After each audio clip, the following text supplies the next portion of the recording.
PLG is incredibly valuable, but you don't have to start there.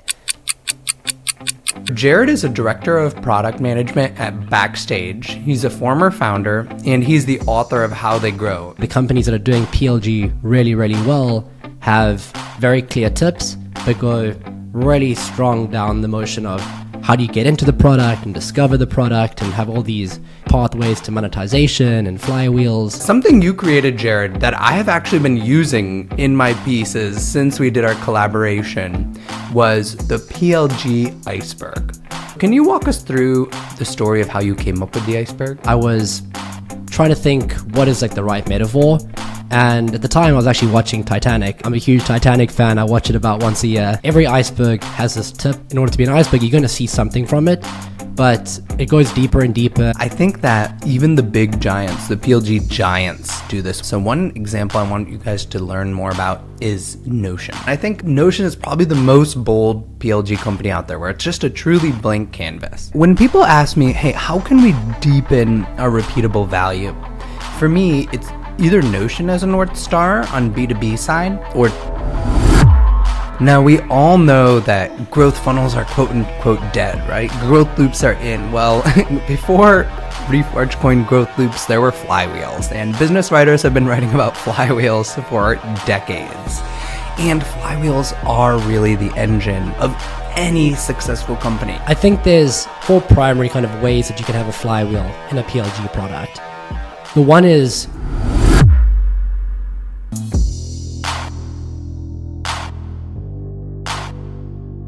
welcome to today's episode of the Product Growth Podcast. I'm really excited to have Jaryd Hermann here. Jaryd, thanks for being here.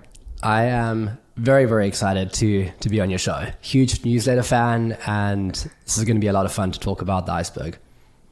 So Jaryd is a director of product management at Backstage. He's a former founder, and he's the author of How They Grow. And talking about newsletters, I think this is the one that I read like instantly when Substack sends me the notification. Everything from his company deep dives to 5-Bit Fridays.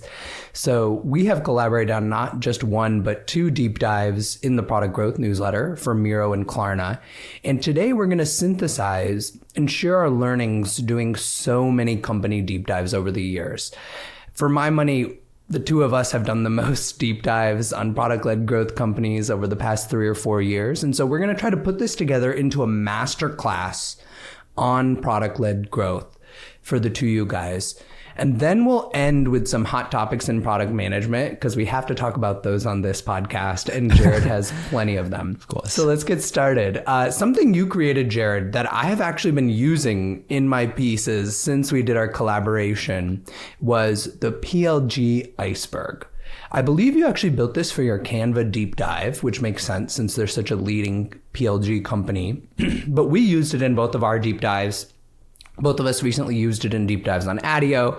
It just keeps coming up. I think it's one of those frameworks that a lot more people could benefit from knowing, because it really helps break down the elements of a PLG company that you need to focus on if you're trying to build your own. So can you walk us through the story of how you came up with the iceberg? Of course. And I wish there was a more beautiful and elegant answer to this, but basically I resonate a lot with metaphors and analogies. I think they're a very, very helpful way of telling stories and making stories memorable, not just for you as a writer or like somebody trying to tell the story, but for somebody on the other side to actually easily remember what you told them. And when I was studying Canva and trying to figure out, how do I tell the story of this like PLG titan, right? I was trying to think what is like the right metaphor. And at the time I was actually watching Titanic. I'm a huge Titanic fan. I watch it about once a year. Side note, my dream Lego is a Titanic ship.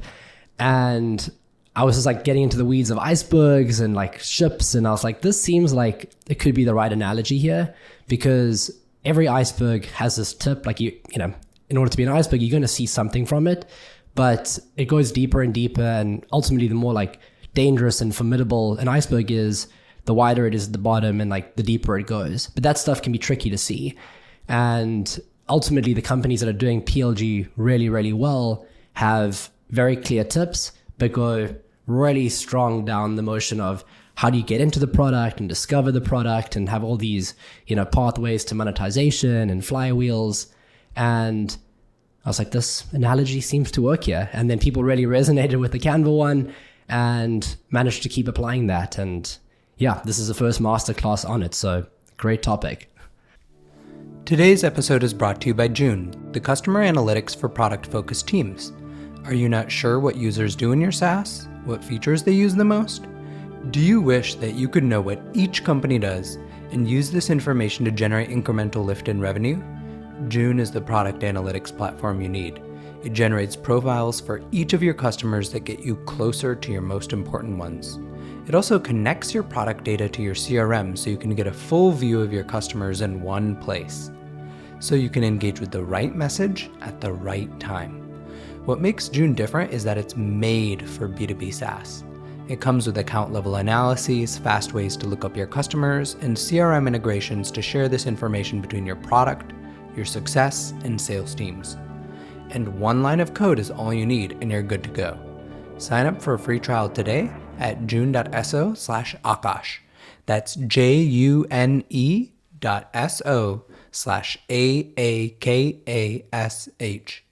You get a discount if you use my link.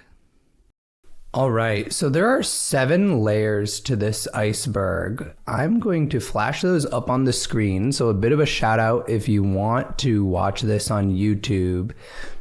The first layer is core problem communication. Does this help me solve my problem? Like Jaryd said, this is the tip. You'll probably notice this from thousands of feet away if you're driving a ship. Layer 2 is the information for decision. If you start to get close up, if you go to their homepage, if you start to investigate them, you'll learn more, like the features, the price, the social proof, and the differentiation. Then from there, we go under the surface. This is where the getting analysis from a deep dive, for instance, is needed because you actually have to go into the product. You have to look at the friction. So that's layer 3. How easy is it to try? Layer 4, value discovery. How easy is it to learn? Layer 5, time to first aha, one that's near and dear to my heart as someone who writes about activation all the time. How quick do users get value? Layer 6 is that retention loop, repeatable value. How often do users get value? Layer 7 is monetization. How well does the product monetize users? And layer 8 is flywheels. Do users bring in more users? So I think it's a very, very elegant framework. And we're going to spend about 10 minutes now on each of those layers so that people get a true deep dive into what it actually is. So first, let's start with this first layer that we talked about. You can see it from far away. It's core problem communication. What is the difference between core problem communication and the second layer, information for decision? Yeah, so for me, I think the core problem is pretty much everything above the fold. Like, I think it's a very easy way to kind of conceptualize where it lives on the site, whether that's above the fold on your homepage or like a key landing page or an article or on LinkedIn. Like it's, everything above see more basically. And it's, what is your hook? And you want to be very, very clear in very simple English. Who are you for? Why do they need your product? And what does it do for them? And I think the more brief you can be and like the more kind of just punchy around, okay, like I get it. Like people are going to scroll down and move through the rest of your homepage, click on, a customer page. And that's ultimately what moves into the second layer, which is now that you have my attention and I know that I'm in the right place and you've signaled that to me, what are all the different like signposts basically as I move through your site? Like, okay, there's social proof. I know there's other customers like me that are using your product. And essentially, you as a marketer or a PM or go-to-market leader, you need to make people feel very confident in their decision to hit your CTA to whether it's book a demo or sign up in PLG to try it out, and make them feel smart when they go to their boss and say, hey, like I want to try out Miro, like let's do it, and your goal is ultimately to try replicate the nobody gets punished for buying an IBM into some degree. Like you want to de-risk that decision for them. And yeah, if you do layer 2 well, but you don't do layer 1 well, no one's going to get there, which is kind of where the iceberg comes in. Like you could be great at monetization, but if nobody gets what you're going to do, it doesn't matter because no one's going to get into your product. So you kind of have to systematically make your way down the iceberg to be really effective. I think that's like a very kind of like tight way of thinking about layer 1 and 2. So an example of good core problem communication that everyone listening will resonate with is Figma. They are, as you guys might remember, when they first started, they were really communicating against the Sketch of the world, really. That was the one who Sketch existed. Dylan had used Sketch when he was an intern in product design, and he saw all of these deficiencies in Sketch compared to Google Docs. At the same time, some companies, the big enterprise companies, they were using Adobe Photoshop. And as we know, Adobe Photoshop was still based on the paradigm of the file. So I love how above the fold, the stuff you could see miles away about Figma, these values were really giving you the core problem. Collaborative. Is Photoshop collaborative? At the time, absolutely not. Even today, it's arguable whether it's collaborative. Borderless. Was Sketch at the time? No, it was a Mac app. It was very hard to collaborate with other platforms. Transparent, community-driven, open-sourced. They put very simple values that everyone could understand. And I feel like the Figma example, even to this day, these resonate so much with people, where people say, hey, I want to be on the web. I want to be collaborating. I want to have all these modern design practices. So I feel like it's a perfect example of problem communication. 100%. And I think what was great about those points there was, and I learned this when I was chatting to, learning about Dovetail, they were talking about, you kind of have this, when it comes to positioning, it's either why somebody needs a solution to the problem at all, and kind of communicating why one. It's like why you need this thing. And I think an example there's like Apple now need to convince the market that they need the Apple Vision Pro headset. People don't have one of those things. So like how you talk about your product needs to be very specific. But take CRM or take Figma in this case here, and you're communicating why us. Like people know they need design software, but all those points are, all right, you want us because we're transparent, we're open source, web-based, and like you kind of hitting all the points around like why are we different and why you need us. And I think great positioning stems from that, like just very crisp understanding of, are you trying to convince the market you're better and they need you, or they need like your solution? And all those points are just very like brief and tight from Figma, which is like, I think almost an iceberg in and of itself. Like to have messaging like that, there's so much depth around like discovery in your market and like what people need. That's how you get tight messaging. So all that comes before you have a great hook to pull people in. Yep. And I think that if you're listening, whether you're a PM or you're a product marketer or you're a founder, getting crisp on this layer is almost like in Maslow's hierarchy of needs. It's the first step. If you can't properly communicate that core problem to people, and if the market broadly, if your target audience doesn't quickly develop that awareness of your core problem, then you're at a huge loss. You have to develop that awareness. Like I was very fortunate when I stepped into VP of product at Apollo.io. Every single salesperson in the entire sales industry had heard of Apollo.io. They understood what our core problem communication was. You're sick and tired of Zoom info. You want something that's easier to use and has higher quality data. And so then they knew like we could always go to Apollo. Figma is a good example there. And so many of these other ones like Attio, when you kind of go to these homepages, is your messaging is key, but like an underrated lever there is also design. Like you have less than a second almost to capture like somebody's attention to say, this is interesting to me. And like design and aesthetic are like, to use a cliche, like 1,000 words, like does come across in like your craftsmanship. And I've clicked away from websites that just don't look great or like feel like kind of bland or something. I'm like, I don't want to be here kind of thing. And I think now like the stakes of design are like, it's so easy to design well because of tools like Figma and Canva that it's almost a table stake to have like really crisp quality design.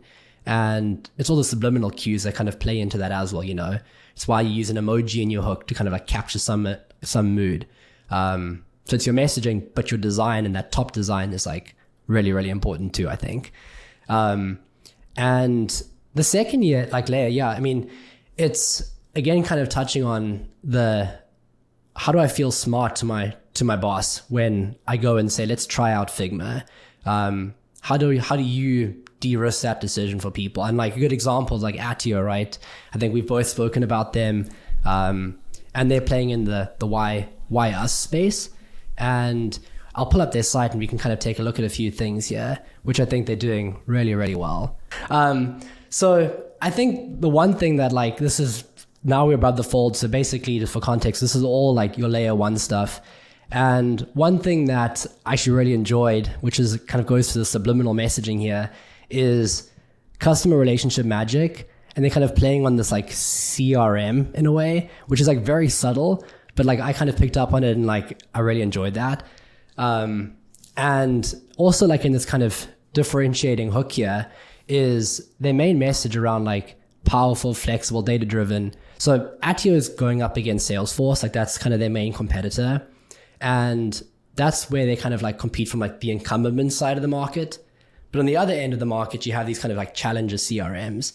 And when I was learning about them, essentially Attio is trying to capture the magic of like what makes Salesforce really special, which is very, very flexible data model, super powerful. You can kind of really kind of customize how you want your CRM to work for you.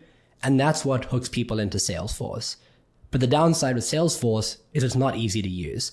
It's complicated, it's expensive, takes a lot of implementation time, and it's actually very difficult, even once you implement it, to keep kind of, making changes and advancements to your CRM.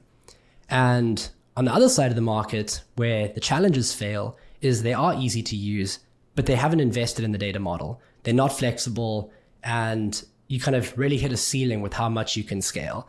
And for me, like this message here really kind of touches on the like, this is what we capture from Salesforce, which is really key. And this is what we capture from the challenger side, which is like why I think Attio is going to be so successful is they've like approached the value points of like what makes a challenger and Salesforce great. And as you kind of scroll through and you go, okay, this is like, that is the problem that I have. Like, I'm interested. The one thing is, which I love here, is they lead with show, don't tell. The first thing is just a really great demo of like what the product is and how it looks. And again, anybody on the site doesn't need to be told what a CRM is. This shows you the magic and shows you like, as they kind of show how like the enrichment happens, automatic generation of these lists and like what your graph network can look like in your like email network, etc., is you showing them like the promised land upfront. And I think that's a really strong and compelling way to like, you can share that video to your team and say, look, like this is so much easier than Salesforce. And I think I love companies that kind of have this like very either interactive demos up front, or just very clear and like well done videos. And then of course you kind of have the logo tray here, which is pretty kind of expected at this point. But what they're doing is they kind of have Coca-Cola, which is an enterprise, which makes you think, okay, like Coca-Cola would need Salesforce, but they're using Attio. But then what they also do is have like all these kind of next generation software companies, very modern companies, and it kind of interests you and say, oh, well, like is this the CRM for the next generation of like B2B company? And they kind of reinforce that with like very subtle like icons here of the different companies in this company tray. And I don't know if every one of those companies is necessarily an Attio customer, but it catches your eye and it kind of like reinforces that you're in the right place here. And then as you keep scrolling down and you keep investing more and you keep building up attention and you're like, interest in exploring Attio, is the way they talk about their features are, they tell you what it is, but there's also value tied to it. So, like creating your dream CRM, that's a value point with flexible templates that kind of adapt to your use case. Like, so you kind of know what you're getting, but you're not just telling people what you have. You're telling them like why it matters to them. And I think that's also just kind of like best practice around like jobs-based marketing and being very clear like what your use case is. And then for me, like what I love here for the rest of it is they just kind of pepper in all these different like customer testimonials as you go through. They're not giving it like all in one go. They just kind of keep building up this, this thread they're building with you to get you to hit sign up or start for free. And also just very, very visual stuff, which goes back to that point around people know what a CRM is. Now show them why your CRM is different, why it's as flexible, why it's as, or even easier. And then another thing which I'm seeing more and more companies do is build out these very dedicated customer pages, which is almost like a URL that you can share to your boss, where you're like, cool, here's all the social proof you need. If Coca-Cola are doing it, we have a similar business model, or let's say like beacons. Now nobody gets fired for buying an IBM. And this really kind of like de-risks you as a champion or influencer taking this to your company. On this note, one company that I think does this really, really well is, and I haven't seen anybody do it this cool, is June. And what they've done here, when I was chatting to the founder, Enzo, is they kind of like play on this thread of like a peek into the conversation that you have with the customer. And he was telling me that this is all like, it's not just a design choice, but it shows that June actually have relationships with these customers. They're talking to them, they have them on WhatsApp, and it drives home this kind of like, it's not just interactive and you can pop around and peek, but like, yeah, it reinforces relationship driven, customer driven. And yeah, it's also just, I think, a really beautiful design that gets people clicking around. June nailed it. Wow. So it seems like both of these examples we've used are smaller companies. Are there bigger company examples of people who are doing the information for decision particularly well in your mind? I think almost in a way, the bigger the company gets, sometimes the worse at this they become, which sounds quite weird, but like, in the beginning, you have to really index on like how well you communicate what you're doing to get people's attention. But like you've seen these kind of like these carousels on LinkedIn where people like pull up like maybe, I don't want to call out any names, but like these big companies, and they're like, okay, if you didn't know this was this brand, would you have any idea what they do? And you're like, probably not. It's like some like wishy-washy like statement, and you're totally relying on the fact that you're a big company and people know your brand. And like, you almost get this like full liberty around like copywriting, where it's like, okay, like, sure, I know what you do because you're so big. But yeah, you kind of like, you have to be so tight as a smaller company with this stuff. And you're often going up against those incumbents and saying like, hey, we're better than X analytics company. Like, this is why we better. Whereas like those big companies, like they ride that momentum of, we have the customers, like we best in class, we have stickiness. And that doesn't, I'm not saying there's not companies that like are very good at communicating what they do, but I think it's like a broader extrapolation. Like people lose that sense of urgency to be very good in their branding and their comms as they scale up. That's exactly right. It seems like there's an inverse relationship between brand awareness and your ability to do information for decision well. And as we've talked about on this podcast, for instance, we had Anthony Pieri on. Companies' homepages, we just walked through Adios, degrade over time as competing VPs essentially start to move you from first order effects to second order effects to third order effects to fourth order effects, because, driving revenue is really what the buyer wants, right? But is that exactly what your product does as a first order effect? Maybe not. So I think that's a really important lesson for everybody listening from a bigger company, is this layer is probably one where you can think about tightening things up from a positioning point of view. And it's not that all big companies get this wrong. So we both profiled Klarna together. Think about Klarna for a second. A lot of times it's encountering people at checkout at an e-commerce. Maybe they've heard of Klarna, maybe they haven't. And it so tightly communicates 4 payments at 1/4 the price of your cost, paid off in 6 weeks. That's the information for decision for people. They're not going to a homepage. They're not going to a website. But just in like 2 lines, it's so quickly communicating what you need to do in order to move forward in the product. And I think that's kind of the essence of PLG, right? Is nailing your positioning so much that people don't need to go talk to sales, that people don't need to go investigate and check out all the websites and search you on Reddit and search you on G2. The idea with information for decision, and why I love this framework and why it's separated from core problem communication, is once you hook people, with your product itself, with the positioning and homepage that you have, you need to make people convinced to go to the next layer. That's exactly right. And I think there's like this, it boils down to like when you are explaining like how you're different, I think Leah Theron said this, like you're either 10 times better than somebody, or you're different to somebody, or you're cheaper than somebody. And with any of those things, you're always doing that against some set of like constant needs that the customer has. And like Jeff Bezos has this famous kind of philosophy around like strategy, where he's like, in 10 years time, customers are not going to come to me and say, I wish things were more expensive, or I wish delivery was slower. Like those are things that are always going to be there, and customers are always going to want them and want them better. And as you kind of move down this like layer 1 and 2 and convincing people why to try your product, going back to the positioning, like you have to be very, very tight on like, okay, what are the constant needs that my customer is going to have here? Slack, reliable communication. I wanted fast communication. I want collaboration in my communication. And you want to be very clear like why you are either 10 times better than that, different in that way, or like you're going to be able to do that for people cheaper.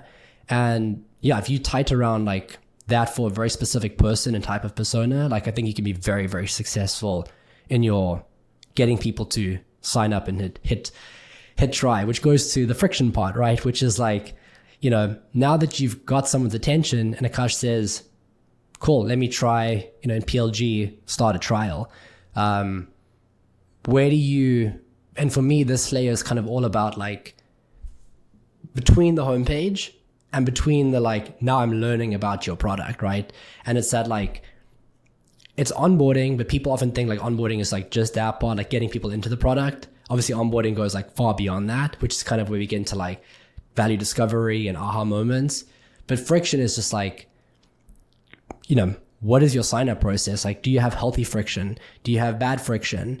And I think for me, bad friction is like selfish friction, where you have like, marketing, like, oh, we want to ask all these questions, or sales are like, ask those questions because we want that data. And obviously you need to get some of that stuff, but the good friction is what is going to be good for the customer to add during sign up. And I think like one of my favorite examples of that, going back to like Attio again, just learned a lot about them, is one, they require like a company email during sign up, but what they also do is they like very much like influence you to sync that email with your Attio account. And sure, there's some friction there. It takes like a second to do, and you got to put your email in, and like maybe it adds a little bit of like a hurdle to get in. But by doing that, they like take the time to value once you're in the product way down. Like, because suddenly you have a whole graph network of every contact that you've ever emailed through that email, showing you all the interactions, who they are, like when you spoke to them, and it's like instant value.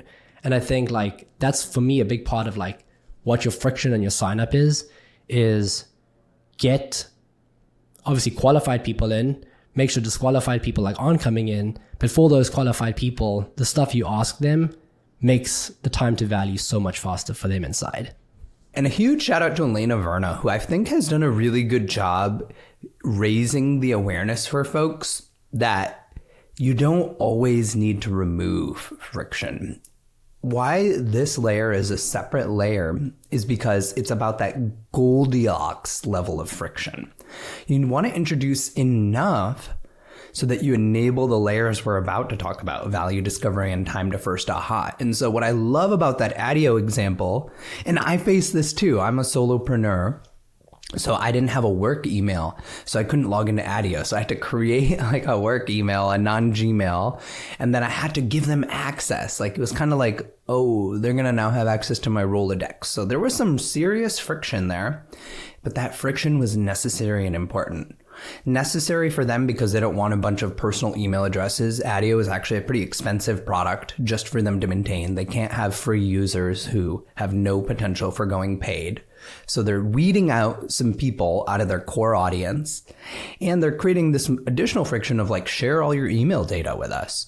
But that delivers that aha. So when Jaryd walked through the homepage, if you guys remember that video, and if you guys ever try ADIO, that is the aha moment. They put relationship strength. For me, Jaryd was not strong, and I was like, shoot, I need to shoot Jaryd a message. I want him to be a strong connection, right? So it's letting you see those things in a really fast way is super cool. And I think another company, because some of you guys, you may not even understand exactly what a CRM is, or you might think that ADIO is a small company and we're hyping them up.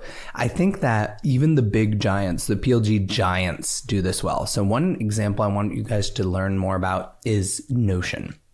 So Notion, the two elements that I would focus on are quick onboarding and easy imports. So what is Notion replacing? I think a lot of people are confused, but Notion is trying to replace G Suite for you.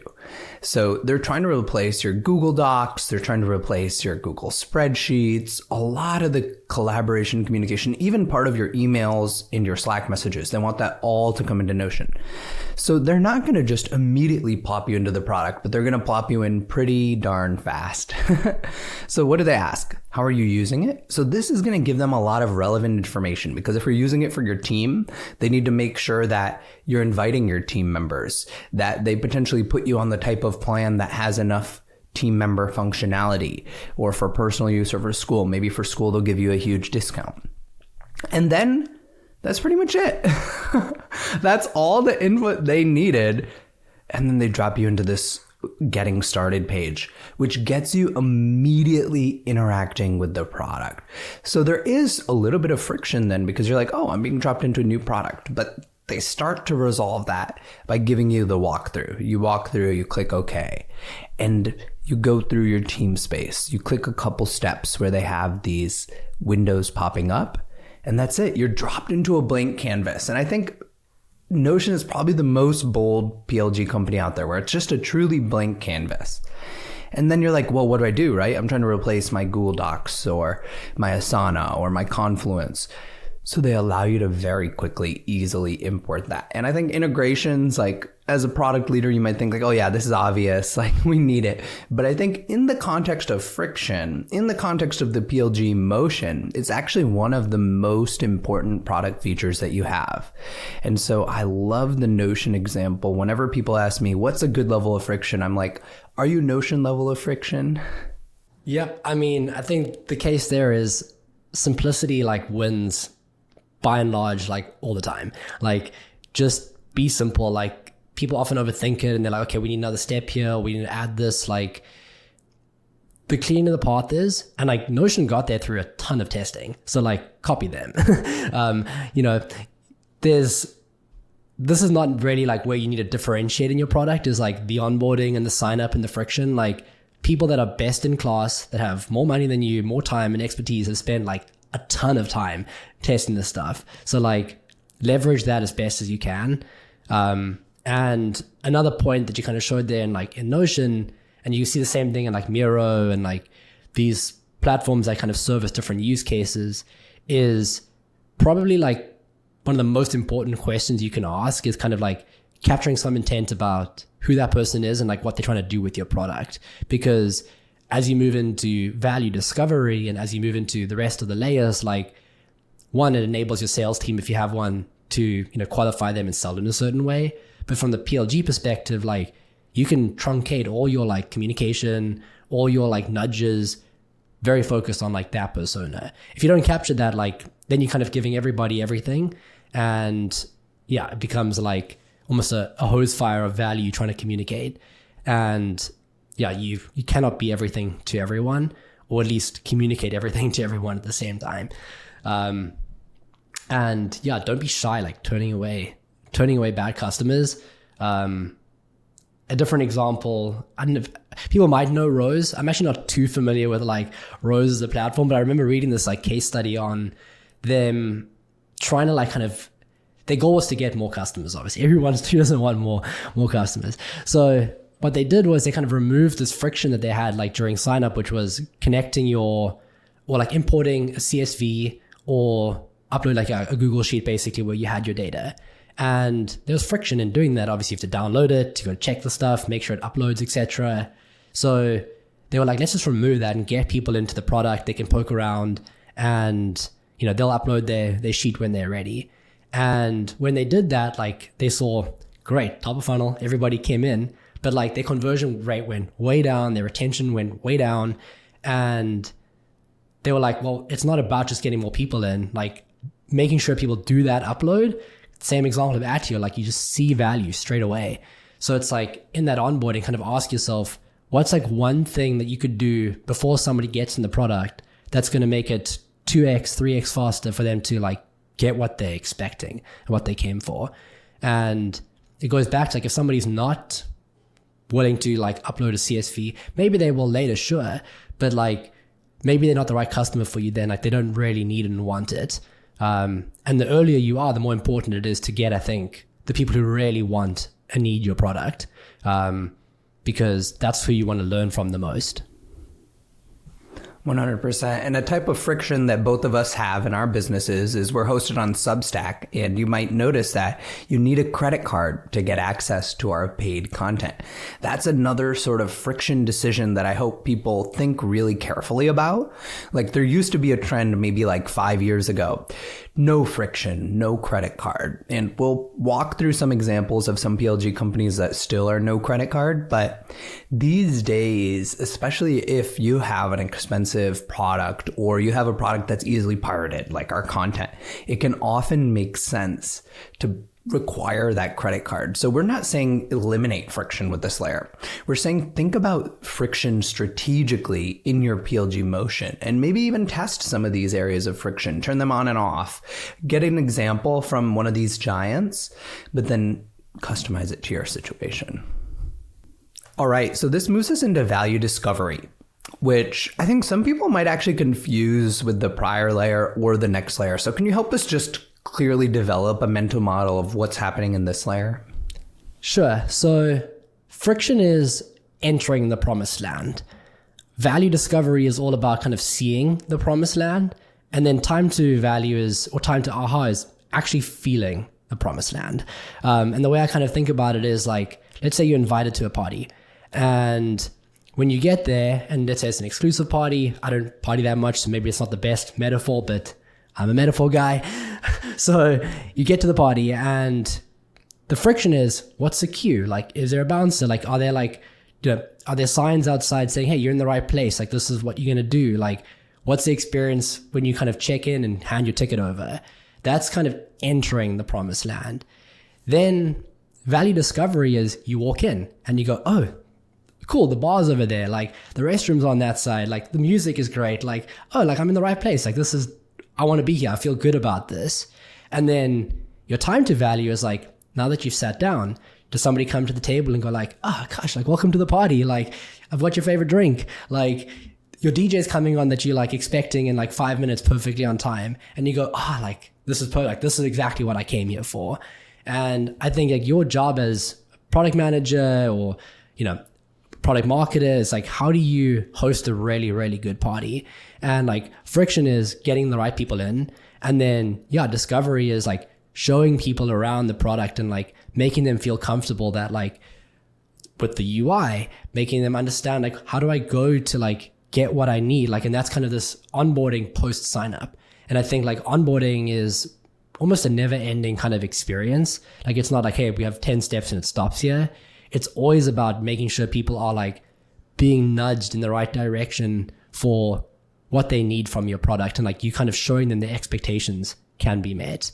And then, yeah, like again, time to aha is the expectation is met. And now you're like, this is epic. I'm going to tell my friends and I keep coming back here. So yeah, host a really good party, basically. There you go. So you want to host a really, really good party. And there's so many different parties that we've been to, right? And there's different ways to kind of welcome us into those parties. So I think value discovery is one of those layers where best practices kind of matter the least, and that you need to be really unique to your own product. And I think a fantastic example of being super unique to your own product is Canva. Can you walk us through how they do value discovery? I think Canva grasp one principle really well, which is people want to learn in different ways. And some people want to learn by doing something. Some people want to learn by watching something. And some people like to read. And you don't want to make somebody who wants to watch read a bunch of stuff. And they know that really well. And I think getting the friction and like getting you into the product is very simple. They use templates obviously to like guide you into like to flattening that learning curve. Like, oh, you want to create a poster, like, cool. We'll give you a template and set you up and like get you to that point very quickly. But a big part is like, yeah, they understand and they direct you to like the right kind of resources based on what you want to learn. And like one of my favorite ones is they have try Canva, like as you land it, it's not even a template. It's just a Canva file that you can open up for the people who want to learn by doing. And it's like the kind of the interactive Miro board where it's like you can go and you can move stuff around. Like the copy on the design is like you learn by doing stuff and suddenly you feel like, oh, cool, like I get this tool. And obviously Canva's audience is like the prosumer, like kind of, hey, I need a design file for my, you know, my newsletter or like my company email. And they kind of do this all in a way where it's the complete opposite of Adobe or like any of those like design files where it's like, you know, harder to learn. Figma's like a great middle ground, I think, because it's like, you know, people can use for a whole range of reasons. But they also really rely on this like principle of like defaults and like pre-filling things, which I think is really important to like what you're talking about friction, right? Like you can add friction, but that doesn't mean don't have smart defaults and like suggest people into certain kind of like steps or design kind of frameworks. And for me, another big principle around all of that is like, don't annoy users. And which is like this golden rule, but like people break it all the time. And when I was kind of, it's all related to the Canvas stuff, but like when I was learning about Command Bar, they were talking about this premise of like, pull, don't push. Listen and learn, don't talk. And like, that's what great communication is. Like you're listening to somebody, learning from them, and then like adding a bit of value versus coming and grabbing the mic and being like, hey, check us out over here. Like do all this stuff. And I think Canva and the great PLG companies get that. They follow your actions and they contextually show you things when you need them. You just finished a design file. Hey, now we'll teach you about sharing. Now we're going to teach you about like adding somebody on here to like export or download. You don't need to know about sharing and exporting before you've designed anything. So it's like they know where you are in that journey and they're like listening to your actions or what you're doing. And then they're like drive all of that value discovery based on you and what you need to learn about the product. So well put, and so many lessons in there. But the one I want to double click on for folks first is if you're on value discovery, you might be a growth PM. But guess what? The surfaces that you own, like onboarding and contextual walkthroughs, are not the best tool for this job often. What did we just hear from Jaryd, right? Smart defaults, allowing people to get the context when they need it. Let's take a quick look at how it looks like to walk into Adobe Photoshop versus Canva for a second so that people can really see. And this is from Jaryd's article. So when you walk into Photoshop, what does it look like? Oh my gosh, I have just come into a professional tool, obviously, right? There's frames, there's different windows. I need to figure out how all this works and where everything is located. Where do I even start? It's a truly blank canvas. Now, what smart defaults looks like, what giving somebody some guidance looks like is Canva. We've removed some of the complexity. You know, you might be able to find it if you click on that left nav, but you're seeing templates. You're seeing things that make it easier for you. And we're simplifying the view. And then as you go in to use things for the first time, that's when those contextual walkthroughs pop up. So I love Canva. I constantly go back to Canva, honestly. Whenever I'm writing about value discovery about any company, I'll just put them side by side with Canva and I'll say, what might be some things that they could do better? And I did the exact same thing at Apollo. So I was responsible for activation at Apollo. And originally, I came with that same hammer that everyone might think about, like, let's create a great onboarding hub. And thank God it still lives in the product. So if you want to see how I create an onboarding hub, check it out. But that wasn't the thing that solved most of our problems. We solved many more of our problems when we put the right templates for cold emails in front of people, when we put the right settings for setting up their inbox, when we asked people to mail warm their inbox before they did it. Notice how those are all very specific to the product. They're about making it easier for people to discover value. And they're incremental steps along the journey towards AHA, but it's all about UX. And so this is one of those areas where whether you're a core product PM or growth product PM, I don't think you can totally outsource to your designer. I know that there's going to be some designers with pitchforks out here, and that's why we're talking to JJ Ramirez in the next episode on product design about specifically this topic. But I think that the pixels matter. And for value discovery, if you're focused on this, if you've identified this layer matters, you probably want to go in and start making some product sketches, putting some prototypes in front of users. That's the only way I feel to solve this layer. 100%. And like a kind of mental model to think about there is like, if you're paying, what's like the mid Apollo plan? Like I was paying $50 for Apollo. You obviously can scale up by like how many, contacts you're exporting, etc. But like a lot of products have different tiered pricing. And once you're paying, say, $50 or $100, even within that tier as a user, remember that like there's so many layers of promotion that you can give to your user in terms of like how many like ranks they have within your product at being a power user. And like somebody who just comes into, say, an enterprise plan, they might be now at the bottom of this kind of like level of experience. And like your job is to, because they're going to pay the same price, is to keep increasing like your value above price. And you do that by like, helping people become power users, like learning more about products at the right time or the different features you have, whether it's integrations or kind of these advanced like little Easter eggs in your product. Like people want to feel like little wizards in your product. Like that's like, you want to be like the Apollo wizard at your company. I love being the Notion wizard at my company. Like I know all the stuff about Notion, and like that makes me feel like proud to be a Notion user. And like, because Notion has moved me really well up that like curve. And the more you just remember that like there's so many tiers of users within each plan, like your job is to now maximize people into that top bucket, not just get them to subscribe to that bucket, but to like make sure they never ever leave you. And that's like where retention comes in. 100%. So what everyone wants to jump to now is time to first AHA. And they're wondering like, why did you spend so much time on these layers? But I hope that we've kind of convinced you that each layer actually matters to optimize on its own. And now we're finally getting to time to first AHA. This is about the conversion event after value discovery. And as I've written about for a lot of, seems like ad infinitum, but nobody in the industry is adopting, is your conversion event actually needs to affect retention. So it's not just about like, AHA, they wrote a Notion document. Like, Notion, like probably a really good AHA moment might be that they've shared multiple Notion documents with team members. That's when they're really starting to get to a place where probably their day 30 retention goes from 50% to 70%, right?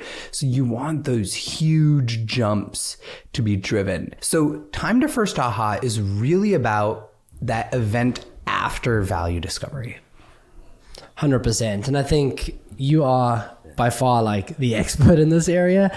I know we worked on like the Miro piece together, but your focus and like deep kind of expertise and growth, I think like really sets you up to like share a lot of insight on this, and you do that a lot in your newsletter. But I think a great example to walk through is the Miro side. So we can kind of, share that out and have a discussion there. All right. So, and by the way, we know from Kate Suma, who is a recent collaborator, from Elena Verna, from a lot of the ex-Miro folks, that they have tested every single step of what we're about to show you. And this is really summarizing some of the prior layers, but I'm going to explain why they are important to this event. So where does it start? They do allow you to do single sign-on, right? So they say like friction, we'll keep it to the least possible. They allow personal emails, unlike ADIO. And then they use a progressively expanding form. So like we said, there's some friction that can be good because it's enabling that value discovery and time to first aha. So tell us about your team. Are you product management or product marketing? What kind of work do you do within that team? Have you ever used Miro before? You can already start to forecast based on what we've explained. If you say, no, it's not my first time, then maybe they'll give you a lot more information. Yes, quite often, then they'll back away and they'll let you drive that value discovery. So it's about customizing that time to first aha based on who the persona is. Then what will you use Miro for? And notice how this form is expanding. That's just a design pattern that actually matters, because if people see it as like way too many steps, they will drop off. But they've realized that they can ask this many questions without causing too much drop off and increasing time to first aha. What's your role? What's your company size? How did you hear about Miro? And that minimizes the distraction for users. So they did try like the AI collaboration partner, which I bet you a lot of people listening have tried. And guess what? No improvement in the metrics. So it's not about dropping AI in to improve your time to first aha. It's really about just the basics. But what I love about Miro is that their aha moment, they keep experimenting with that. So we just walked through a basic onboarding. It's basic friction. But what they're trying to do is they're trying to set you up to create and share multiple boards with people and bring collaborators in. So that's their aha metric. It's like 3 boards where you actually bring people in. And because they've gathered all this upfront information, they can minimize the time to that. It's not immediately after you discover value. It's actually quite a bit after that. And that's why we've separated this layer as after you discover the value, after you go through the friction, then you need to actually bring people into the product. And they have reduced that time because they collected the right friction, because they allowed you to discover the value well. And what they do like really, really well as well, and I think this is almost essential for like any kind of team collaboration feature, is they have a very strong delineation between like you're the first person from the company and like kind of a wild user versus you're joining like an existing party. And as you kind of like spoke through there, like we didn't see the team onboarding, but it's like you're reinforcing like Akash is joining the Apollo team. Like here's, you know, who's on the team already. Like they walk you into the right board, like the right place. If there's a comment, like it's just a very good understanding of like what somebody who isn't the first champion and is coming to add additional value to a team needs in onboarding versus somebody who's there for the first time and like is going to start that domino effect to, you know, invite more team members. And as you kind of said, like with any kind of conversion or like aha moment, sometimes that aha moment can be like a bit more like buried sometimes. And like what I've kind of found interesting is like there's often a proxy metric for that.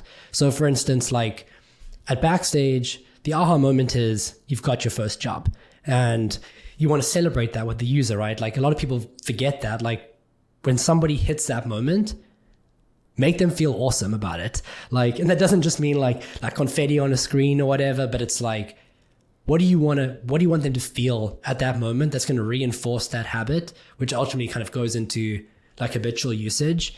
But you can't always, and Backstage isn't the best example because we're not like pure like B2B SaaS where you have like, you can walk people straight to it like an activation event.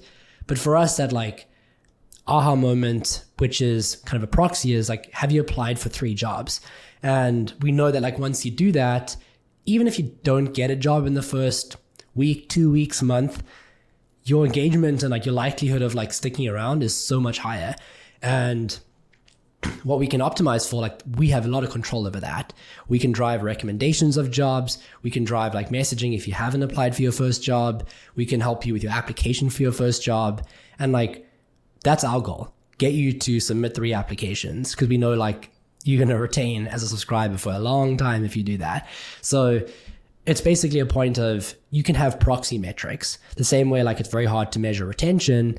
Well, not measure retention, but like retention is driven by proxy. When you're like, we're going to do this project and in a short period of time, like we think, you know, by doing a recommendation engine, our retention is going to improve in a year's time. You know that by having a proxy for what drives retention. And I also think like when people think about what is that like aha moment and that kind of key point of activation, it's almost a double kind of like, you want to think about it from two ways. The one is like, first and foremost, what's going to be incredibly valuable to the customer. But then two, kind of what I was saying about like a proxy for retention is what's like strategically valuable for the business. And like the best aha moment is both of those things. Like the user's getting a ton of value and you are going to get a ton of value. And also aha moments don't mean checkout.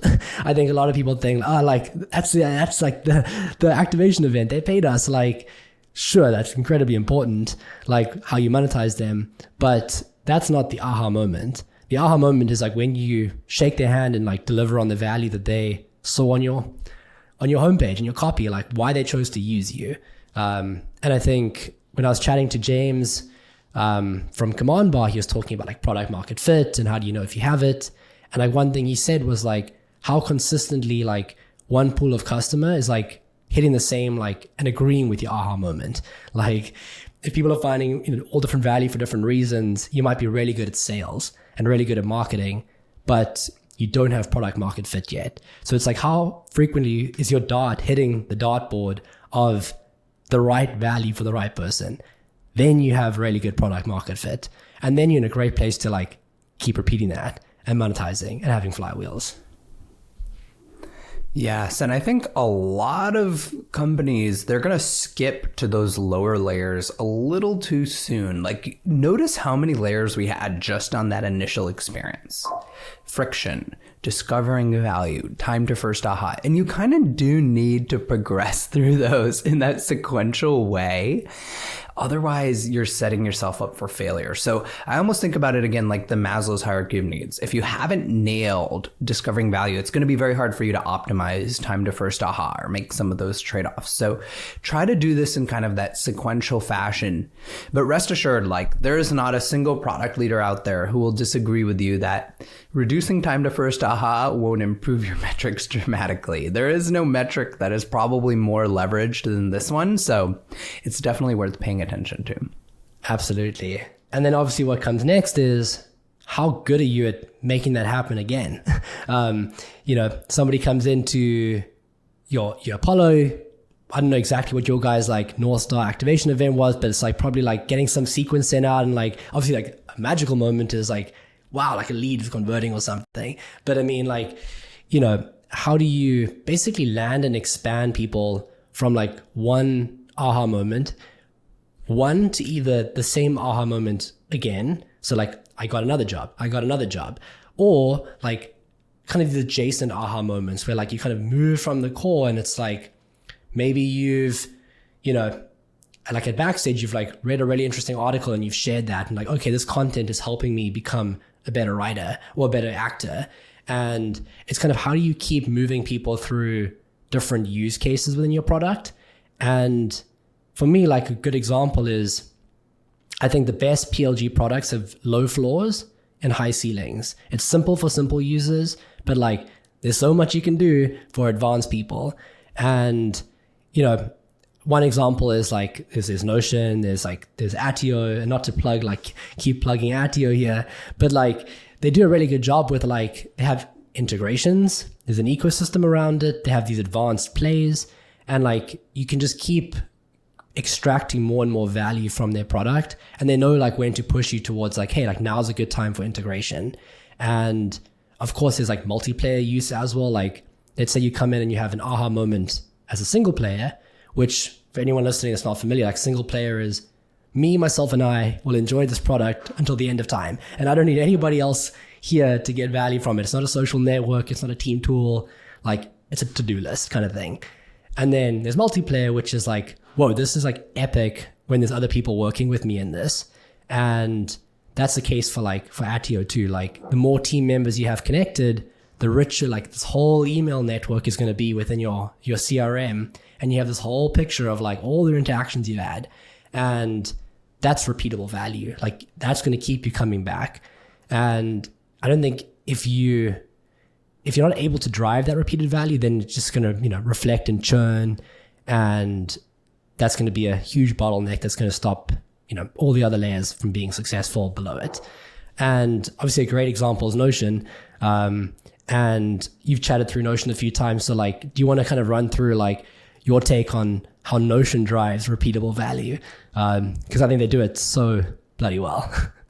Yeah, I think that Notion has to be the best because if you think about it, their power user is literally only in Notion all day. I've talked to CEOs and founders that are like, the number one thing that's going to drive success in my business is getting my employees to use Notion better. You can build literally your entire business on Notion, depending on the operating system you set up within Notion. And that is really the key. So one, they're removing your barrier to start new, right? We talked about that and we already walked you through it.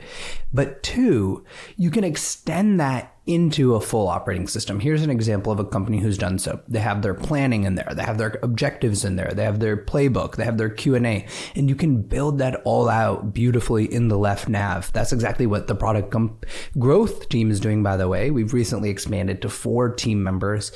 Everything is through a Notion operating system. Then they unify that information and workflow. So you can have a single page that has your project tracking, that has your wikis, that has your documents, that has your roadmaps, your embedded content from Figma or Miro. So it's really allowing people to understand, okay, I had the aha moment where I've invited people, we're collaborating on documents. Here's another aha moment for Habit where we're using it as an operating system. And then they have all these advanced functionalities. And you guys probably saw recently, last week, they released charting. So that's another one you can add to this list. But just databases, like that alone, there's so much advanced functionality that you as an expert at Backstage, I'm sure you're helping people with views to databases and stuff every day. So there's all these advanced functionalities. And when people ask me, hey, how can we deepen our repeatable value?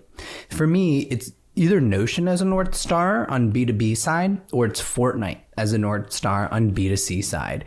And if you look at the metrics for Fortnite, it will probably blow your mind, guys. Like an average user is spending like 2,000 hours a year in the product. We have power users, something like 15% of users spending 4,000 hours a year in the product. How many products have you heard of with that much value? What's driving that value?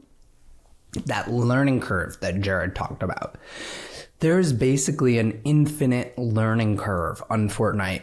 To get to the pro level, you do need to practice 5,000-6,000 hours a week. And so people, or 5,000-6,000 hours a year. So people want to practice 4,000 hours a year. They're not even close to pro. Those are like 90th percentile performers. So if you're thinking about developing repeatable value, it's about extending into use cases. It's about creating advanced functionality and creating a learning curve so that it has that low floor, but also that very high ceiling.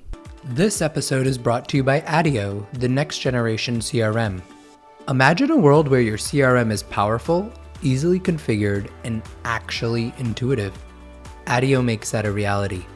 As I've profiled in the Product Growth newsletter, setting up Addio takes less than a minute, and within seconds of syncing your email and calendar, you'll see your relationships in one place, enriched with valuable data, including things like relationship strength. Addio lets you build Zapier-style automations, create powerful reports, and works for any go-to-market motion, from PLG to sales-led. Addio is designed for the next era of companies like yours. And companies like yours shouldn't have to deal with inflexible, one-size-fits-all CRMs. Join industry leaders like 11 Labs, Replicate, and Modal. Head to addio.com/productgrowth and you'll get 15% off your first year. That's attio.com/productgrowth. A framework that I'm trying to play around with here, which is, I haven't written about it yet, but what you said here, like, how do you know where to add repeatable value, is I'm calling kind of this like this triangle framework, which doesn't sound too exciting and novel, but basically like you kind of have these schools of thought where you can go deep on your product or you can expand kind of horizontally. And horizontally is like you kind of move into this kind of separate use case. So you're like, okay, we did, CRM. Now we're going to do like an outbound pool, for example, because it's kind of adjacent. And then there's like depth where you're like, well, let's just keep making what we have like really, really good, which is both ways to drive repeatable value. But this kind of triangle thing I'm thinking about is like, you have a core aha moment and a core piece of value. And you, instead of kind of broadly expanding outside of these like very adjacent use cases, is you kind of like drift in like two sort of directions around like, okay, we're going to like add some value to like this is outside of our core this way, outside of our core this way. It's not totally new markets, but like it's going to be a different feature or a different power like use case. And then at the bottom you go, okay, well now let's like connect those two things together and make this kind of like triad of features like work really well together. So for example, like Notion could have said, okay, we're just going to make a calendar and it's going to replace, like to your point, G Suite, like a new Google Calendar. That would be adjacent because it's like a productivity tool, but they connected it with the other products by like having your calendar all connected to your existing like databases and your just existing like roadmap stuff. And you go, oh, now this is like twice as value, 1 + 1 = 3 kind of thing.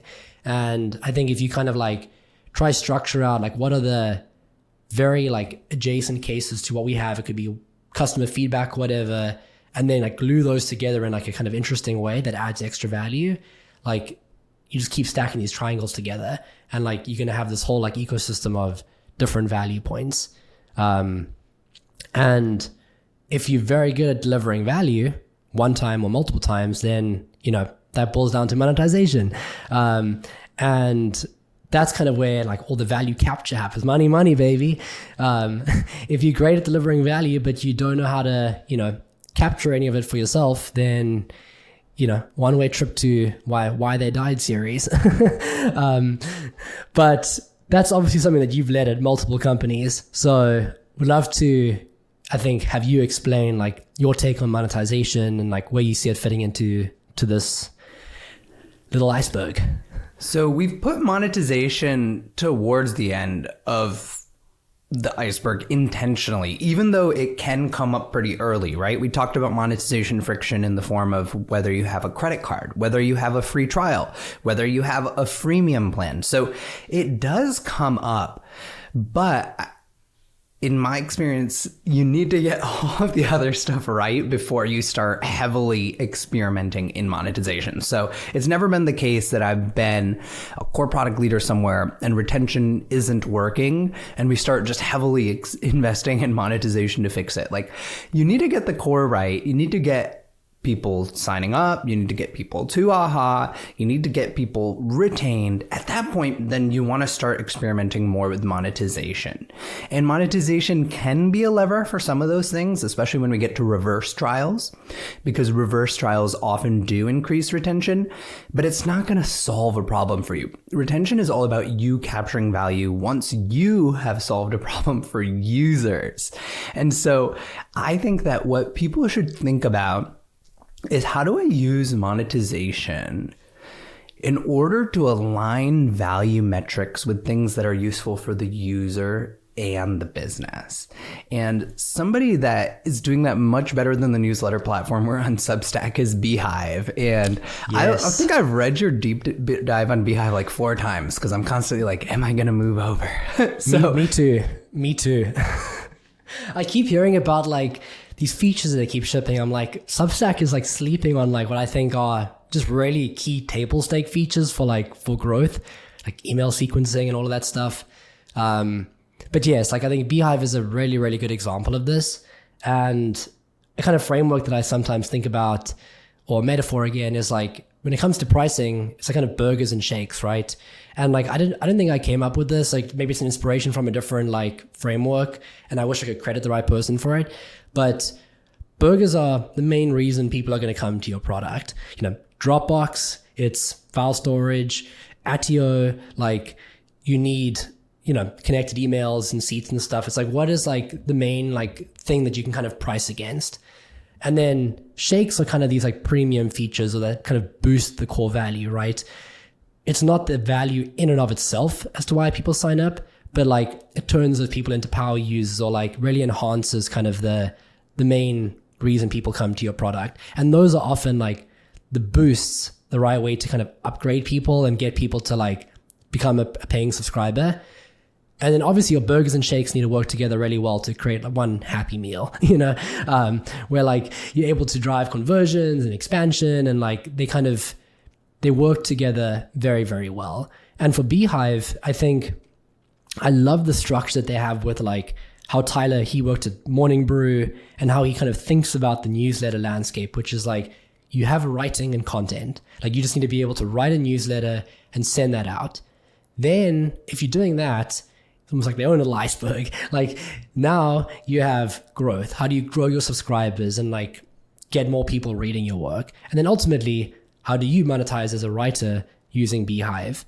And they know that the majority of people are going to be stuck in camp one. Like you're writing, you're not going to really need to worry about growth and monetization for a long time.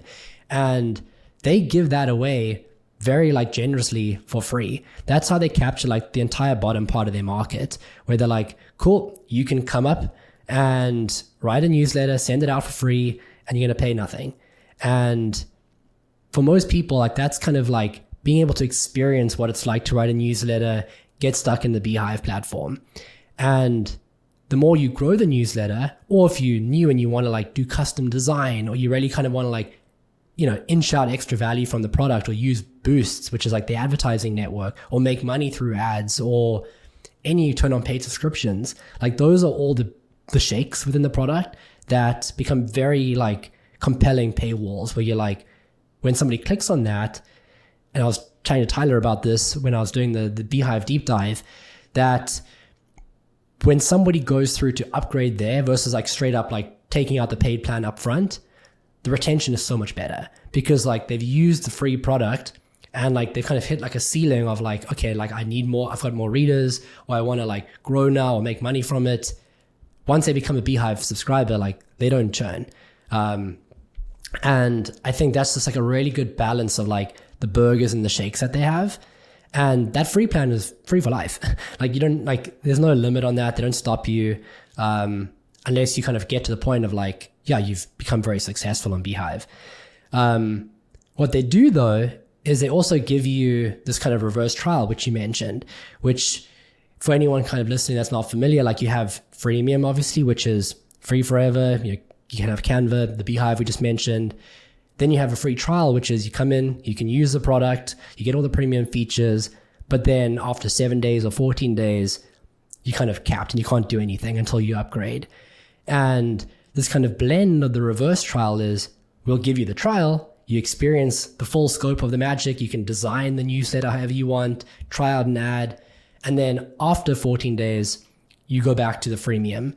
And what they do very well is they communicate like, this is what you're going to lose when you go down. And like Canva is a great example of that as well. Like they have such good like cancellation or like downgrading of the plan, where it's like you using 1, 2, 3 power features and you're going to lose access to that. Your newsletter is no longer going to be designed on brand. You're no longer going to be able to like grow with boosts or make money through ads. And that's such a strong like retention play, because like people have like felt some of that stuff. Of course, new writers are not always going to see like all the value of the premium features, but a lot of writers that do come in are coming from Substack, me, you, that, why wouldn't we pay the $150 for the Beehive plan? Which on the pricing side goes to like, make your pricing so ridiculously like it's a no-brainer. Like Beehive's pricing is an absolute no-brainer. Like you would pay $150 flat, like Substack take 10% off subscriptions. Like, what you're paying on Beehive for enterprise, it's fixed. Great business model for them because it's full revenue, like recurring revenue on all their writers, versus like the transaction-based stuff, which is Substack's model. And they stack like all these different tools in the market. Like you don't need ConvertKit. You don't need like meta ads. Like they're basically saying like, this is your full stack writing tool for $150. Like people are spending, if you have tons of subscribers, like easily into the thousands across like these different platforms to send like sequences out, MailChimp, etc. Their pricing is just like an absolute no-brainer. And then of course, like as you use the product more, like the whole thing is if you're a big writer, they still blend in sales. So like when I was checking out Beehive, I had an account exec reach out to me. We spoke about like migrating over. Sam was his name. He was like really awesome and like made me feel like, cool, like I want to be part of this Beehive experience. And that's important for like, if they want to get you over, like you want to talk to somebody, you want to be like, well, what's going to happen to my reader experience? Like, is everything going to port over right? And I think it just goes back to like very, very big accounts and people, like you always need to have some like touch experience there on the sales side, and Beehive know like when to do that and how to bring like somebody in. And like obviously one metric is just like how big the subscriber list is, but they're killing it. Like their revenue keeps going up like every month, and they have great like retention on their paid plans, and they're well on their way to like, I think 500 mil valuation. Yeah, and just in case as a listener, you don't quite understand the landscape since we're referencing Substack and Beehive. Substack is all about paid subscriptions. Beehive is monetize however you want. So actually their fastest growing revenue segment today is their ad network, where Beehive writers advertise in other Beehive writers' newsletters and they pay for subscribers, and Beehive gets a little percentage of that. So that's what Jaryd meant by replacing your meta ads. Or Beehive has these paywalls so strategically built in. So for me, at 130,000 newsletter subscribers, it's like, okay, you have to talk to a salesperson even before you can onboard, just because you're at this level of scale. If you want access to our ad network, you need to pay. If you want this, you need to pay. But nonetheless, their pricing, for me, it would be like a couple people's salaries on my team paid. That's how much cheaper they are than Substack at my scale. So there is a lot of pricing, monetization, innovation that's happening with this company. I think it's super interesting to see how they've chosen different value metrics. They've chosen different vectors, and they've still managed to be so much cheaper. So it's an example where you use this layer truly for competitive advantage. And one thing they do so well as well, and like I think Canva is an example, there's a bunch of other ones, you never feel like you're being sold to, like in the product. Like they don't have these like big banners that come up, and like they're always in places where it's like, oh, you want to like perform an action here, like you want to design better, contextual like kind of like upgrade path. And it's never like these huge things. They don't send you like a bunch of upgrade emails like come back to us. Like I really respect that, because they kind of know their audience, and they're like, writers are savvy, like they will know when they need to monetize or when they need to grow, like, and they know we're here for them when we do that. And in the meantime, we're just going to ship ludicrously fast, keep telling them about all the stuff that we're doing for them. Like I have FOMO every single week when I see what Beehive is doing. I'm like, I need to go back. This is great. And they just keep doing that. And then it's like, you go into Beehive, you want to check out a feature, like this ties into like building in public. Like they get so many people from just like they build in public updates, either like Tyler's newsletter, which is like, I think a great tactic of his to one, try his own product, but two, like build up a big audience and funnel people into Beehive. But yeah, there's just like no like selling in your face, which I respect like so much. Yep. All right, so let's get into the eighth and final layer of the PLG iceberg. So you've nailed your monetization.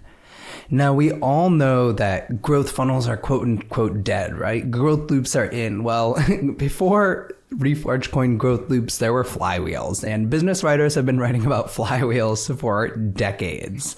And flywheels are really the engine of any successful company. You guys might have heard of Jim Collins' Good to Great. What did he say? You need a single flywheel to create a company that lasts for 100 years and has sustained outperformance.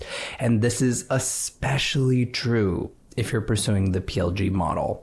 And I know we've been talking B2B and some people's eyes might have been glazing over, but there's a B2C company out there that is doing this just about better than anyone else, and it's Duolingo. And I loved your breakdown of that, Jaryd. Can you help us understand Duolingo's flywheels? Yeah, definitely. I think a slight bit of context for the the PLE, like kind of these flywheel sites. So, I mean, I think there's four primary kind of ways that you can have a flywheel in a PLG product. The one is your users are just like encouraged to invite other users. And like that, of course, can be, you can pay them to do that, which is not real PLG, like just, referrals and stuff. Like, don't think that's PLG.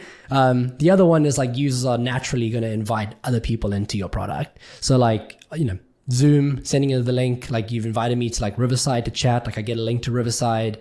WhatsApp, obviously, like you're getting invited to chat to somebody there. There's like a natural like effect of somebody sharing that out. The second one is like you actually turn your product into a billboard, which is, I think, James Shapiro, I can't blank on his name now. Like he kind of came up with this billboard concept. You can reference him in the show notes because it's his concept. But it's like, how do you as somebody else like see somebody using the product and like learn about it that way? Where like either it's physically recognizable. So Stripe, it's Stripe when you land there. Like Plaid, Command Bar, Intercom, even if the branding isn't there, like that it's that company. And like you as a business get such tremendous value from like your customer sending your product out to their end user. And like there's this whole flywheel of like, you see Command Bar on one website, you go, oh, what's that? Like, I want that. Like passion fruit. You like see somebody using a passion fruit store and you're like, that's beautiful. I want that. Because like that person's billboarding it out for you. And then the second one is like your product is something that people will like share with folks. So like Calendly or like Riverside, where like you're actually getting that sent out, you see it's branded, and you kind of create that like, new user acquisition through like network effects that way. And then the third one is like you're actually branding all your communication and kind of watermarking it. And like, for instance, like with Attio, like you send an email or like iPhone sent from my iPhone, it tells you like where that came from. And that's like a very subtle way of just like marketing yourself and using your customer to advertise. And then the third type of like product-led acquisition loop is your users are encouraged to make content, which I think is like a big one for Duolingo, right? Where like you're learning new stuff, you're sharing content about like your milestones, like you want to celebrate like what you're doing. And with shareable content, like obviously TikTok's an example of that. But it's UGC and users want to create UGC about your stuff. And then the last one is like triggering word of mouth, which is, it's very hard to do that and get people like talking about word of mouth because that's just comes from having a great product. But like once it's happening, can you operationalize yourself around that? And I think, for example, like Duolingo, like they know that people are going to talk about their product. You can get like, all sorts of, that's the gamification stuff, like inviting new people into the product. Like you kind of like layering that in where people like want to talk more about it, or they send you like these celebratory like things to share on social media, like your streak is high. And they kind of overlap, say, with like, how do we just make it really, really easy for people to talk more about our product? Okay, so there sounds like there are 4 major flywheels. And I feel like a company that we've been talking about for a while, so people will now understand, is Attio. Can you explain how they implement these flywheels? Absolutely. So the first one around like encouraging users to invite other users is, if you scroll down here, like their multiplayer flywheel, which is, as I said earlier, like I use Attio individually. I think Akash uses like Attio like individually for his email network, understanding like his audience, but the value is exponential the more people you add, because their whole like shtick is, if you have a company email like the Backstage email and I have 20 more Backstage emails in here, now I get a whole view of every single interaction Backstage ever has had with that customer, whether it's from me or for somebody else. So you get like really interesting like account level details on like how to manage your kind of like pipeline and your customer or investor or any kind of relationship. And they make that very obvious like as you onboard and use the product more. So they kind of drive that like, I want to bring in more people to make Attio better for me. The second one is like, is a billboarding site. So like you can send out your emails through your sequences from your CRM within Attio. And like this example here of like when I was pulling it up is sent with Attio right at the bottom there. You can upgrade and like have a enterprise account where you can remove that. But a lot of people are going to be on the smaller plan, and free advertising. Like every email sent, and people want to send a lot of cold emails or a lot of like nurture emails to their contacts, are going to get Attio. They're going to get it from me. They're going to get it from Akash. Like they're going to keep seeing it in different touch points, which becomes like a really powerful way to like use your users to advertise your own product. The third one around like shareable community content. So Attio have these kind of two templates. So one is around templates for lists. So you can kind of think about like your main kind of Notion base in a way. Like, cause Attio is very Lego-like software. Like, how do you want to structure your pipeline? Is it Kanban? Is it a list? What fields do you want? And they have templates to kind of get you there very quickly. The second one is templates for like kind of plays or like these workflows that you can use within Attio. And when I was chatting to the team there, like there's a concept of opening this up, just like Miro, where you can create these and you can share them. So you can now say like, here is how like Akash and like product growth runs their CRM, share it out to your audience, check what I made, or like I want to do CRM like Airbnb. Like now it's like a whole community that can basically like be established around like these plays and these lists. And people want to show that off the same way they do it in Notion. Like it's cool to show off what you built somewhere. And like Attio is a product for builders. Notion is a product for builders. So let the builder build and let the builder tell the world what they built for themselves. And like, that's going to be an incredibly powerful like flywheel. And kind of broadly, if you can capture like people want to like feel proud about building something and making something, like help them share that out. And that can become a huge lever for growth. And I think like when Attio do that, like their flywheel is going to spin like ridiculously fast. The third one is how do you productize like word of mouth? And again, like people talk about it. They, you know, they tap like creators. They've done creator campaigns. I'm a partner at Attio. We have done like content on them before. And where they kind of like lean into this really well from the user side is gamification, which is like pretty rare, like in B2B. Like Duolingo does it great. Like I think they're the best example of gamification, and using that for retention, but they use it for productizing word of mouth, where like the more people you refer, you get like computers, you get all this different interesting stuff. And, you know, it's a way of like leaning into referrals. It's not paid like kind of artificial acquisition necessarily.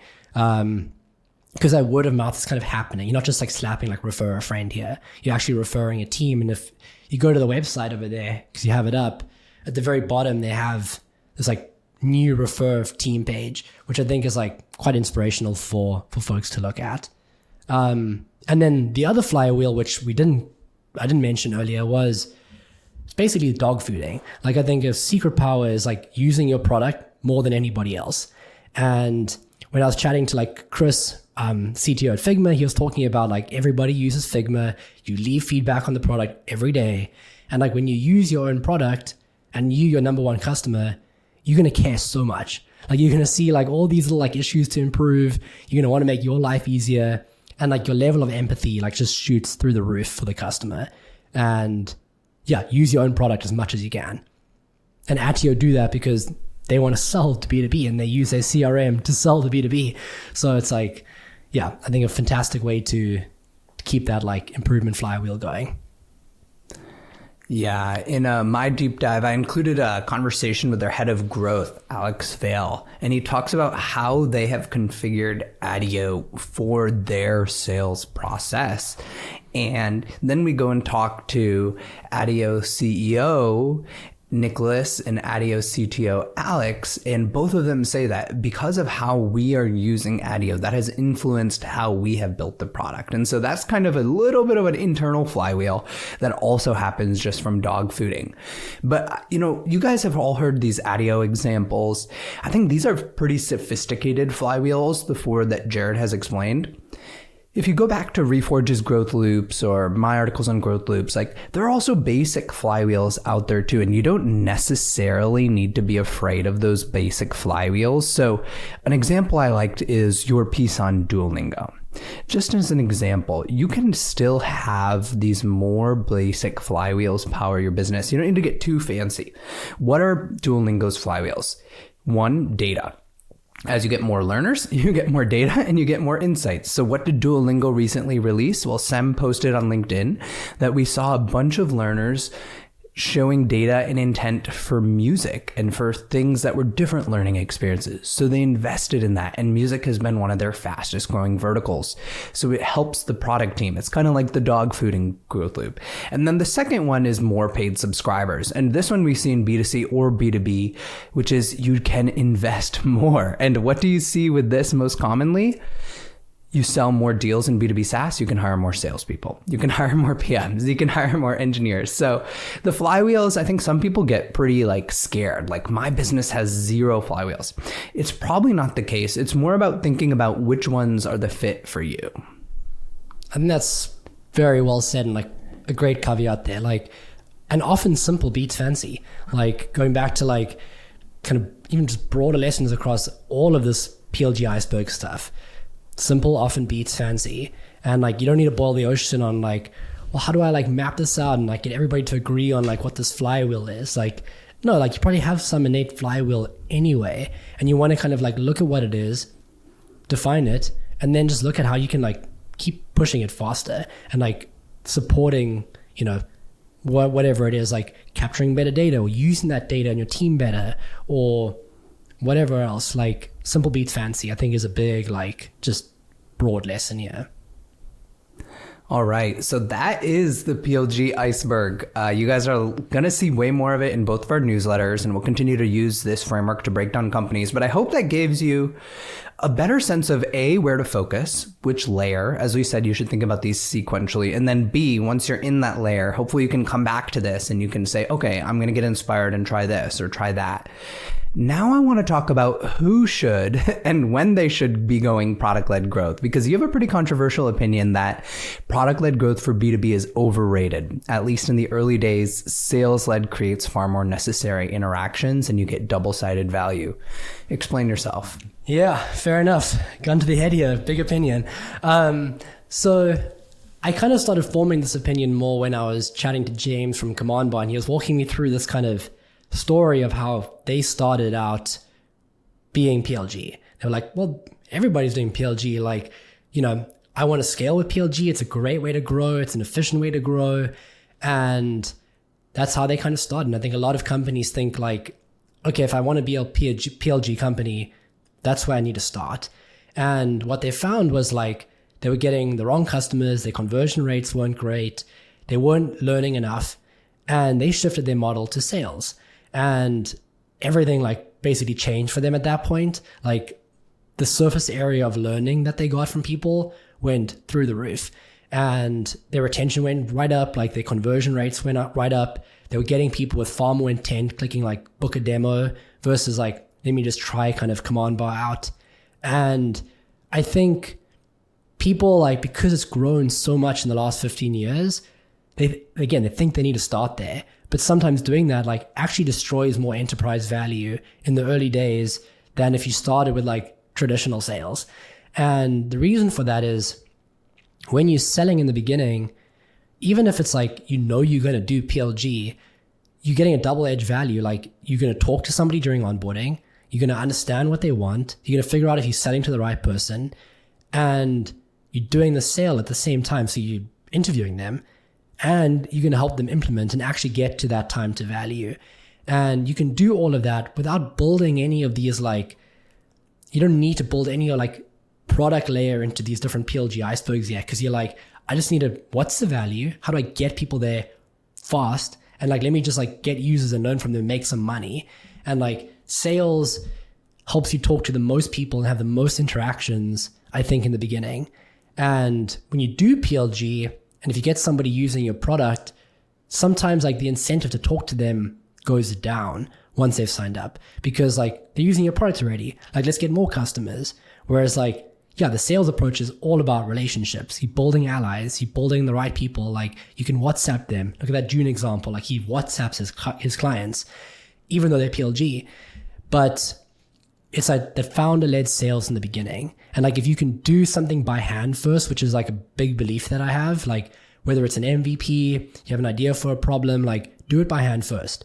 Then if you're doing it by hand, you know how to productize it and build software around it. And that's where PLG is really good. When you know how to sell, you have some sort of product market fit in a way, not full product market fit, but what it takes to get somebody onboarded into your product. Like, that's where kind of growth in a way comes in. Like, your fundamental value is there, and then PLG growth gets people to it. So that's kind of like my broad take on, like, I think PLG is incredibly valuable, hence like this framework and all the companies we talk about, but you don't have to start there. Like, you can learn more and delay that a bit. Yeah, it's a tremendous scaling vehicle. You can see that in companies like Apollo.io. They moved from sales-led growth to product-led growth at about 1 million ARR. That takes them to 50 million ARR. So I think that in those first million, though, it feels like, you need to be learning. You need to have that super tight loop with your customers. And even if you're going PLG, you need to be close to your customers. Sales-led growth is going to force you to be close to your customers. So that's one of its many benefits. So what I think I heard from you there is that probably only certain types of companies, certain types of models should go PLG. If you had to paint like the broad dimensions or vectors, like if you were advising an early stage founder, should you go PLG or sales-led? What would be the vectors that would push you towards, hey, you should go PLG? Yeah, I think vectors is exactly the right word, because it's going to be a spectrum, right? It's not like a binary, like yes and no. I think the three sort of dimensions are like, how much are you selling it for? So like, what's like the lifetime value of that customer? Like if your software is $100 a year and you got a salesperson spending 2 hours selling it, like the math don't math. Like, that's not going to be good for your business. If your lifetime value is high, then, and you're able to do PLG, fantastic. But like, basically the bigger the lifetime value of that customer, like the more you're probably going to swing to like sales being favorable. The second dimension is like, how easy is it to sell to the person you're trying to sell to? Because this all boils down to like, who's the customer? Like, can you use one end user? Like you can sell Canva to one person at a company and they can use it. And then you don't need to like sell to like the CIO and like their whole team yet. Like that can come later, but somebody can come up, put the email in, use it, and the company might not even know about it. Domino effect of PLG. So if like that's like you targeting an end user, the ease of selling is much easier. PLG is like it's gonna swing you towards that, because like you don't need to like have salespeople doing it. If you're like a Rippling or like a Workday or like anything that the company needs to approve to use, and it's not like just an end user, then your ease of selling becomes harder. There's more stakeholders. You need people. So like I think that swings the pendulum back to like you're probably going to be in the vector of needing to do sales. And then also ease of implementing.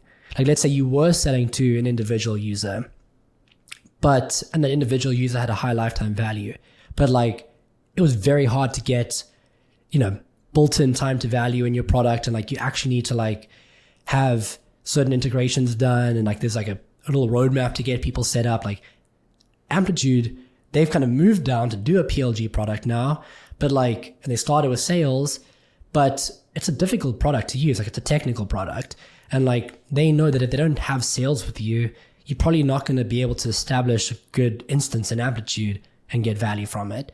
So I think those are the three things that really kind of dictate like if you like in the right camp for PLG or for sales. And then again, like just remember, like you don't have to do PLG. Like I think it's a fantastic way to grow and scale, but like it has to make sense for your price, who you're selling to, and how difficult it is to instrument your product. Yeah, I think the terms can get confusing, but product growth does not equal product-led growth. You need to figure out what motion is going to grow your product at what stage in time. And I think that there's basically maybe three major archetypes of stages that we see.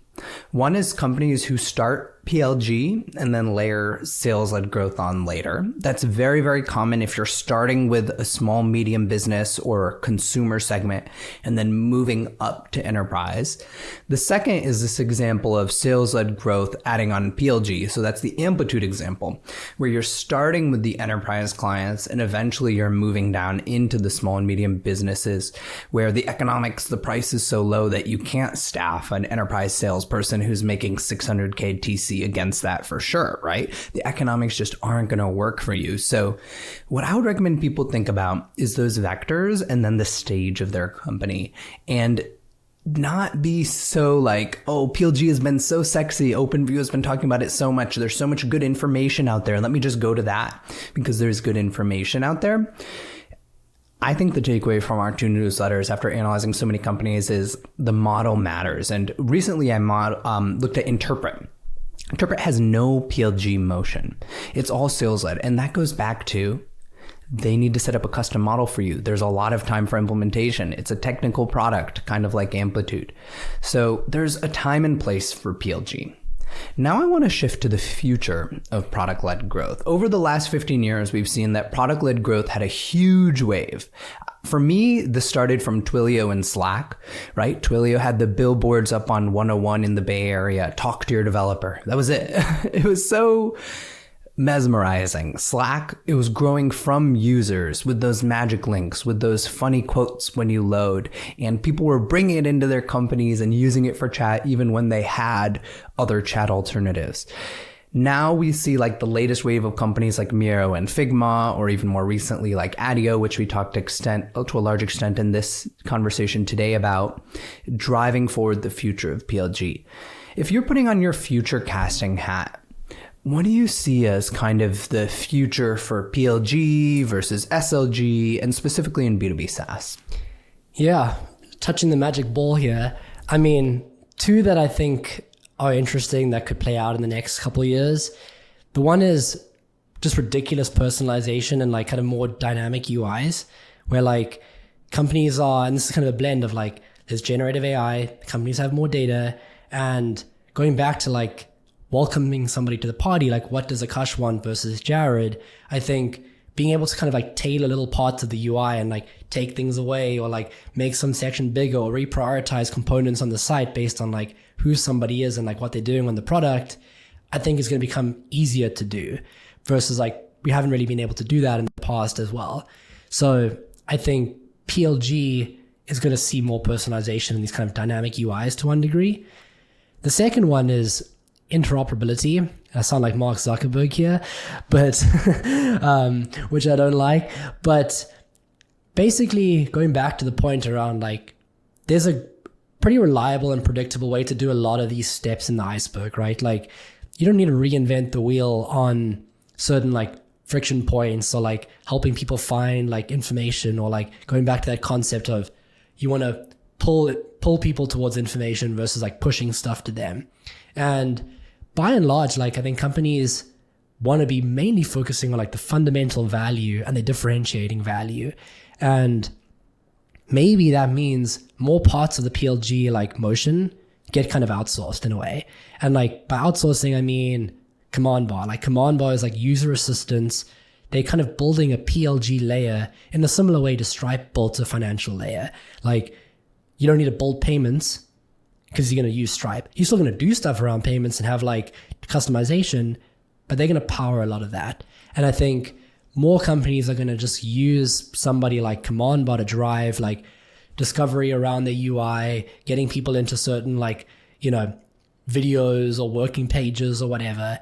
And how this ties into interoperability is that they will know as command bar, like you're going to know a user on Intercom versus the same user on like Apollo, because it's one platform and like one user ID basically. And what James was telling me with like this like big picture vision is, if more companies are using a vendor like say command bar, when you move onto a new site, they're going to kind of know what you want already and what you like, because they've learned about you and their models learned about you on a different product. So like it's crazy personalization basically, where you kind of have like a PLG, like onboarding, like product discovery assistant with you moving around like different websites, which is great for businesses like that, because they're going to want more of those companies using, say, a command bar. Like you as a customer want them using Plaid. You want them using Stripe because it makes your experience better and you trust it. And I think that's a good motion for like the command bar, is like pushing that we'll personalize for you. You focus on your core. We'll focus on like user assistance and helping people get to like the right parts of your site. So that's one view on like the PLG side. On the sales side, I think tools like Apollo, Clay, Attio are making sales to a large degree a lot easier and more accessible for people. Like being able to use your network, understand how to do personalized outreach, manage your sequences. And basically, I think that means more people are going to be like doing sales within organizations. It's going to be easier for founders, more like founding team members. And I see like a comeback of like sales being like a sexy go-to-market again. Where like, it's not to say there's not going to be PLG, because there absolutely will be, but like, I think the rep will come back in a lot of ways to like being able to do sales, because it won't be as expensive necessarily to do. And again, like you're going to get a lot of touch points with your customers. 100% plus one those. And I would also say that my forecast, at least for the next 5 to 10 years, is you're going to see PLG continue to grow, because if your product isn't self-serve, even the sales-led motion tends to fall down. How many times has our customer success team not been able to get a hold of the key customer users even after selling a $100,000 deal? It happens every single day in enterprise, because internal corporate customers really don't care how much they spent on the deal. At the same time, I reckon that product-led sales is going to take over. And what those tools like Apollo and Clay and recently tools like Pocus really do is they allow you to set up these plays where, okay, we're seeing this amount of usage. Maybe, Akash came onto Beehive. He has 130,000 newsletter subscribers that he's sending 4 newsletters to a day. This is a signal to me that we should talk to him about the ad network. He can obviously afford it, and maybe he wants to do more with it. So that's what I forecast as the future. Now let's move into some of your hot takes about product management, because, well, so many product managers love to debate this profession. And you said most people should say no to A/B testing more and make sure that we're not using it as a way to cop out of reasonable prioritization. As someone who's kind of made his career on a series of A/B tests that led to promotions, I'm like, oh, really? Really? So I want to hear more. We have experiments every single day running. I think experimentations are incredibly helpful, and like you're going to get signals, it's going to drive like a lot of decisions, and it's a very like strong way to incrementally move towards what you're working on. So this is by no means saying don't A/B test and don't run experiments. But what it is saying is, I think a lot of people become very lazy with like thinking about ideas and just say, we'll just test it. Like, we can do that. Like, just put in a ticket and we'll test it. And testing, you got to build something. It takes time. You got to look at it. Like there's resources behind testing. You had a great post on like the nuance of testing and looking at like how to run a successful test and read data. So there's a cost attached to running a test. They're not free just because you're paying for the software and like, you have developers like already paid for.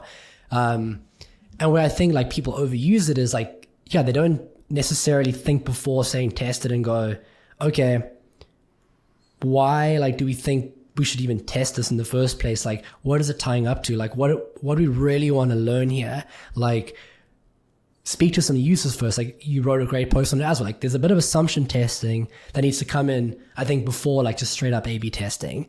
Like, don't jump straight to that and use it as a crutch to be like, I think it's maybe lazy prioritization sometimes to be like, we'll just test everything.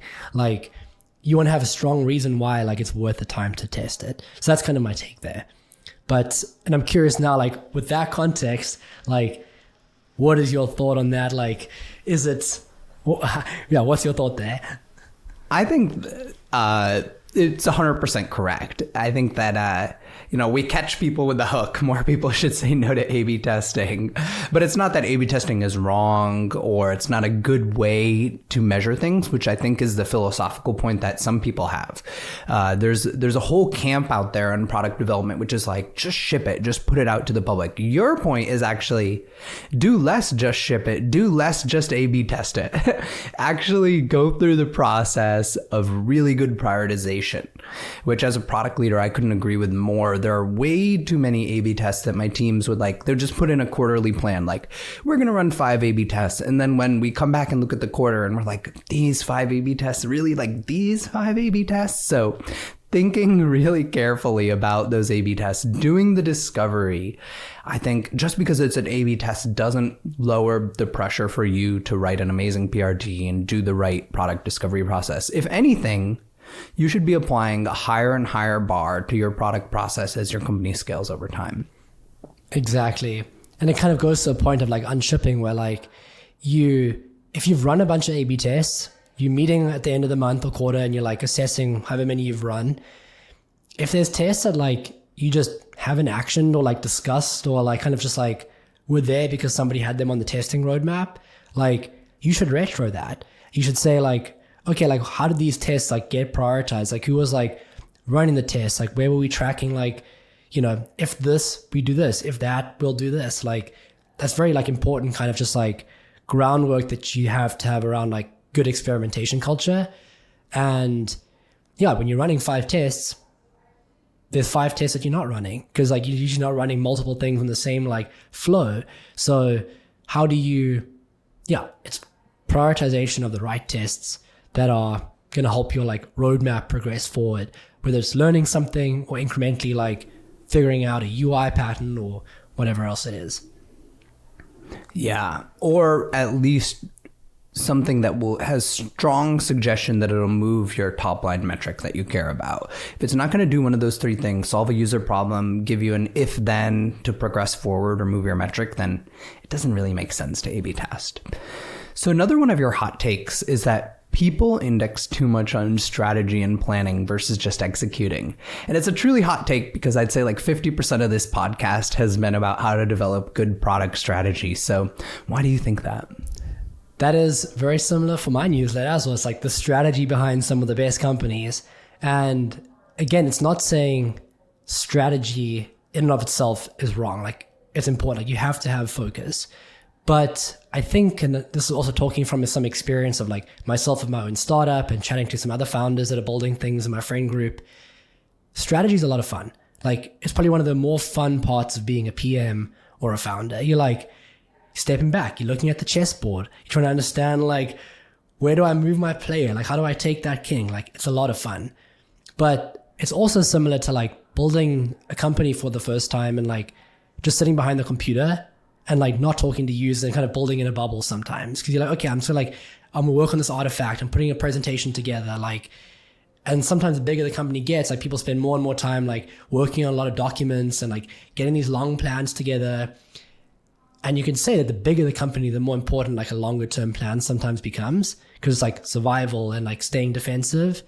Whereas in the startup days, if you're spending 3 months, 2 months, like just kind of boiling the ocean on like all the different possibilities of your go-to-market and your strategy and like playing in that space, you're not spending enough time like building something and like learning against that thing. Like customers don't care about what your strategy document says. Customers care about what your product is in their hands, and that's what's going to keep them around. And I think if you have the right level of focus around like, cool, this is what we say yes to, this is what we're going to say no to, this is like where we as a startup want to be in a year's time and like what our view is. You don't have to have a 10-year plan necessarily. You can have it in the back of your head, but like build it out, get there, steal customers from another company or pull customers in that don't use a product to your business, make some money, and like you will win on execution more than I think strategy as a startup. Take Beehive, like they have a framework of how they think about the pillars of what they want to build. They have Tyler's knowledge from Morning Brew. They have customer feedback. That's actually one of the last things they prioritize when it comes to like what they build in their roadmap. But their North Star is like, we want to be the all-encompassing newsletter platform. And we're going to build faster than anybody else in the market to get there. Like that's like the TLDR, their strategy. And they just now focus on like building against that fast. People know it. They share it on social media. Like people come, investors come, customers come because they build quickly. And like, as long as you're building on that right path and you're building fast, like, and you have a process of learning and like unshipping things that they're not working and like iterating, like that's going to beat strategy, I think, like a lot of the time. If you have no strategy though, and you're just building in all directions, bad. But like it's having enough of a strategy to say like, that's where we're heading. Let's move there now and build. But like, don't spend like so much time like in the docs and like the comfort of planning stuff and like the safety there versus the same, like the discomfort sometimes of like taking the risk and building and like getting stuff out the door, because you're going to learn the most from that. Yeah, and I reflect this back to the layers conversation we had earlier. It might be differentially true depending on your layer. So layers where we talked about the pixels really mattering. For example, value discovery. I feel like this is a case where like, just like ditch your strategy, like get out of your head on we're going to use walkthroughs versus we're going to use an onboarding hub versus we're going to use this and we're going to use that and we're going to have these default states. It's like, just get out there, execute, put prototypes in front of users, ship a lot. That's how you're going to move it. On the other hand, like monetization, like taking a step back, being a little bit more strategic, I feel like that often helps you. So many people have like 15 pricing variants across their different customer groups, and it just kind of becomes a mess. So I think that there's also a differential application by layer. I want to move to another hot take that you have, which I think hurt me the most as being a product growth leader often, which is that growth teams can be a trap and band-aid to bad product UI UX. Yeah. Why is that? And what % of growth teams fall into this bucket? So it's not a trap for growth teams. It's a trap, I think, for core product teams, where the growth team, think of it like, more for everybody listening, like I think fundamental product is the highway, and then growth is like all the different on-ramps to that highway. And like Leah had a great post on this, which we'd link to, which kind of talks about this as a concept of growth PM versus traditional PM. But the trap is more, if you're building on the traditional highway, don't just like go, well, it's not our job to get people using it. Like we're just going to build like this. It's going to live on like a tab here, or, you know, we're just going to deliver like the product in and of itself. And the growth team will take care of like people finding it. It's their job to make sure people use it. They shouldn't work in silos. And I think the trap is like when it's very siloed, like, okay, now it's like your job to like go and do this. Like I remember like when chatting to the team at Apollo, like there was a lot of overlap between like the growth teams and the traditional team, because you have to have that. And that way, like they work together to say like, okay, well, where should the on-ramp be? Like, how do I, as a traditional PM, like, how do I want people to exploring my product and using it, and like what that experience should be? That's not like just to be like shipped out to the growth PM to figure out. Like both need to understand what the on-ramps are and what the like traditional part of like the highway is. And I think that, yeah, the trap is like similar to A/B testing. Like don't use it as like, oh, like A/B testing will like prioritize it for us and get it right. Like then you're not using your growth team efficiently. And like you're going to have kind of a disjointed experience, I think, between onboarding and the PLG Iceberg into like the product in of itself. So that's kind of like where I think the trap is.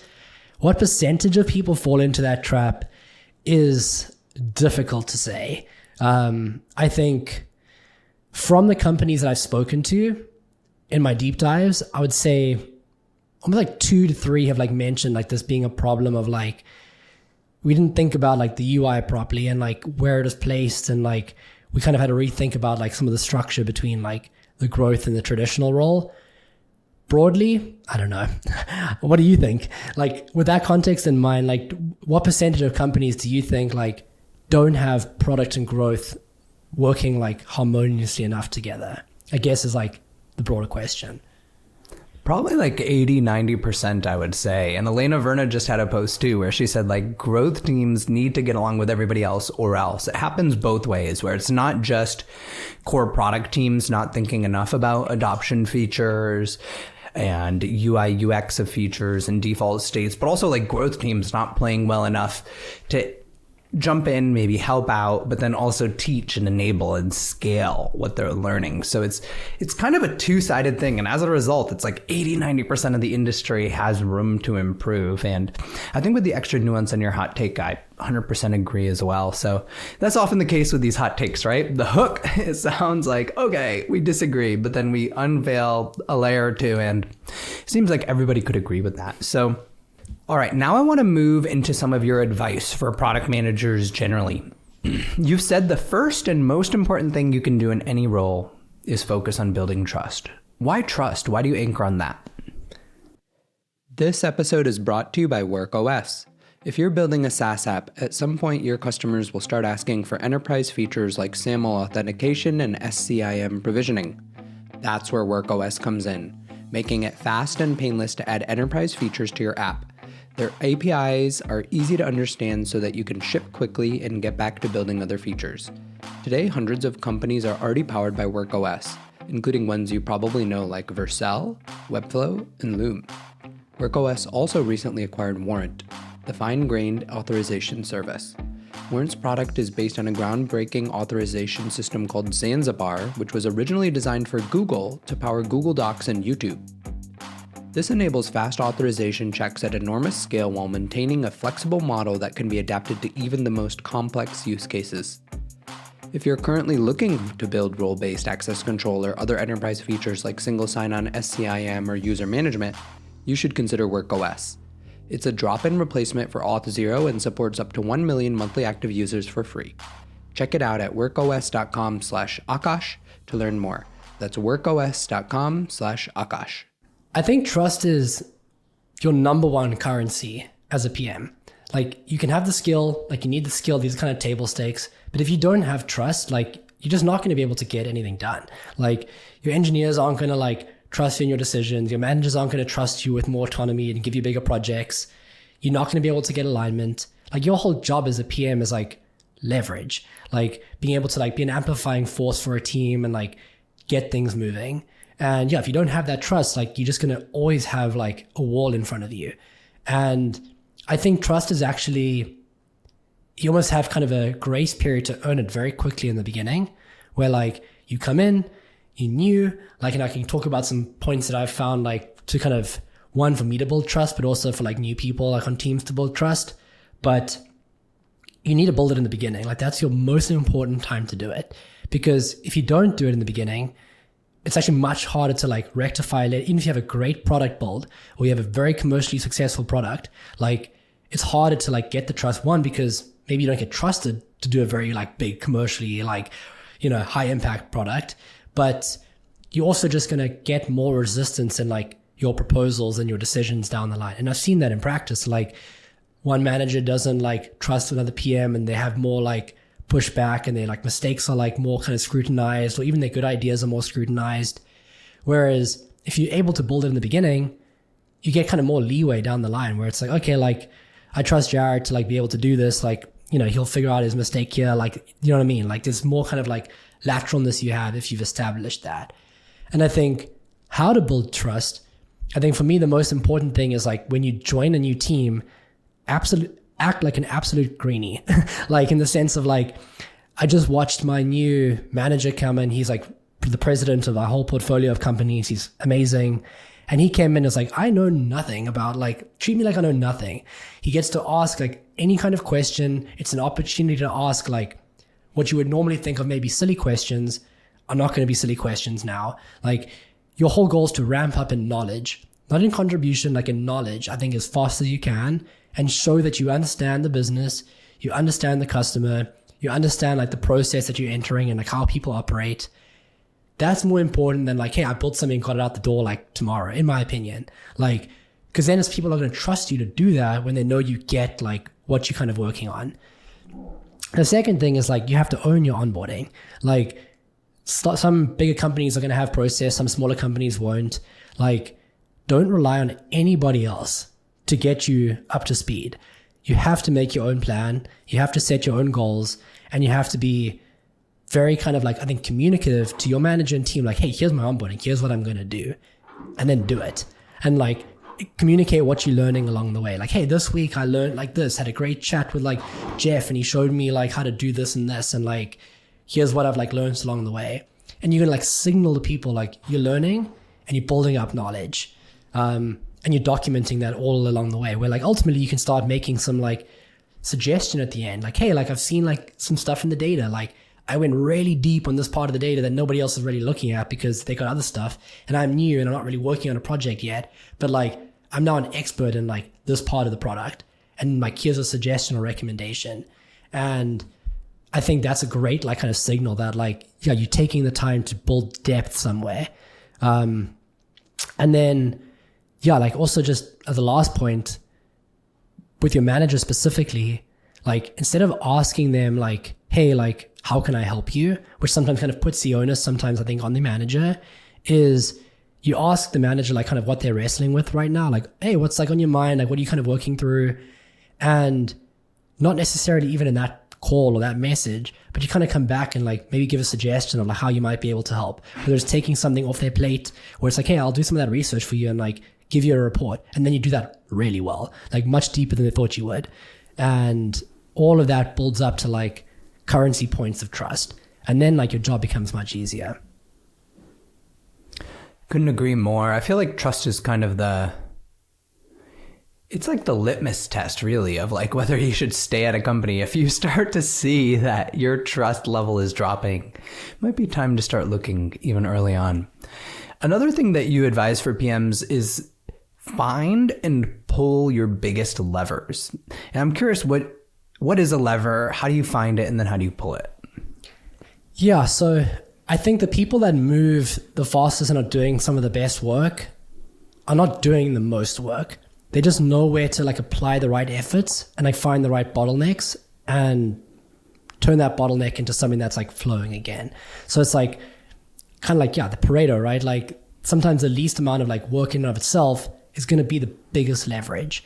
And I think it matters a lot because we people, and we like to procrastinate on things. Sometimes like an easier problem is like, yeah, like I'll do that, like get that out the way, clear my deck, like, but it's not a leverage point. Like you're not really moving anything like that far forward. I think at any moment, and obviously the more senior you become, the more kind of like frequency you have around some of this stuff, but like there's usually one most important thing to do.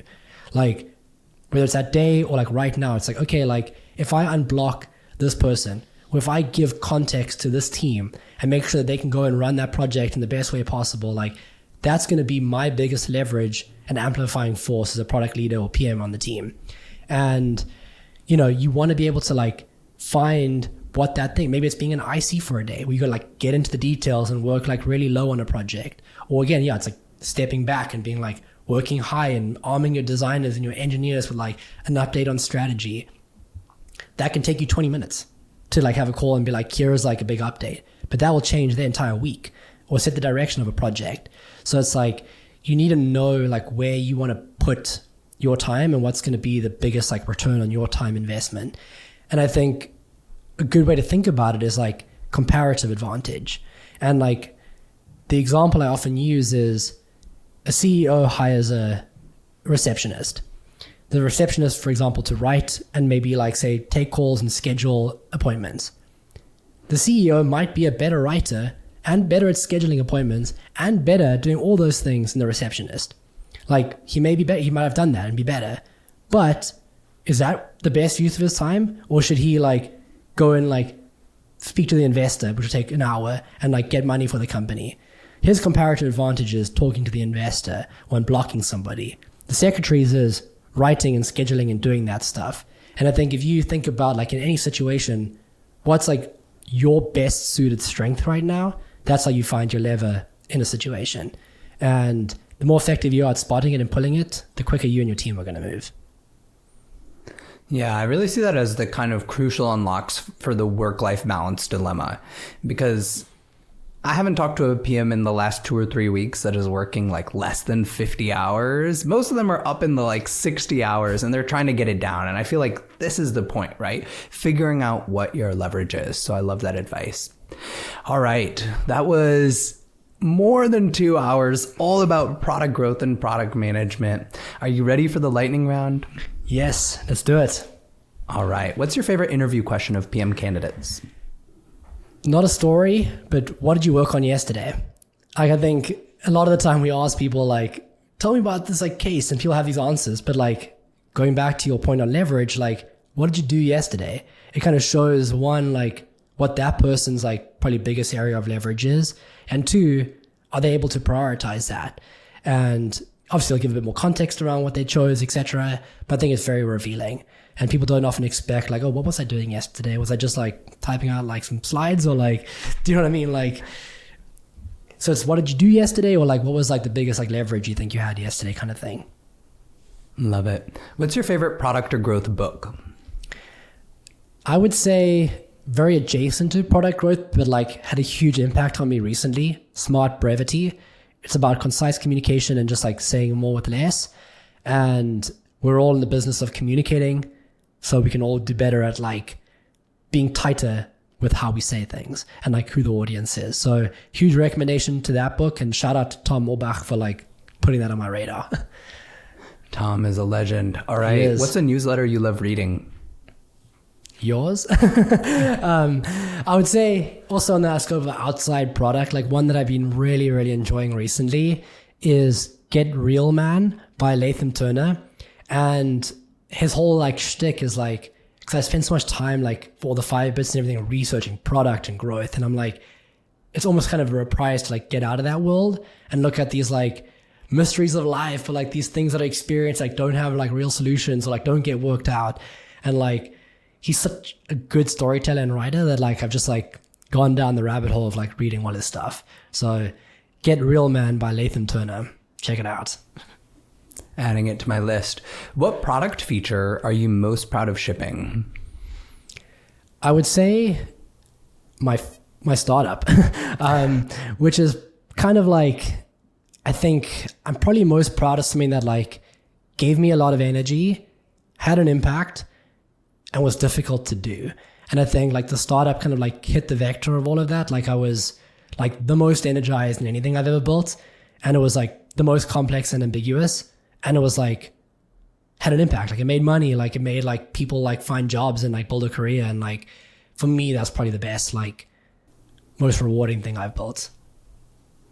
What's one memorable career failure that you learned from? Also at my startup, I would say the first version of what we built. I spent way too much time just like looking at the computer, like studying the competition, like copying the competition and over-indexing on everything they were doing. I was listening to everything from everybody. I'd like go to these like meetings and be like, oh, this production company or like this brand needs this. Like we better get that in the backlog, you know, better get that prioritized. Like I think the devs like hated me. And I was like always chasing these like shiny objects. I was like, oh, we need to get into like shoot locations. Like, let's do that. Nobody else is doing it. And like, I was just like, I don't think I had any real way of like prioritizing or like opinion on like what needed to be done like for us versus like what everybody else is doing. And this was all like the first kind of 6 months of like being a founder, like first time building anything. And it was just like mistake city. But you know, you learn a lot from that stuff, which is cool. All right. I think a lot of people will be able to empathize with that one. Where can people find you online? Best place, How They Grow newsletter, howtheygrow.com.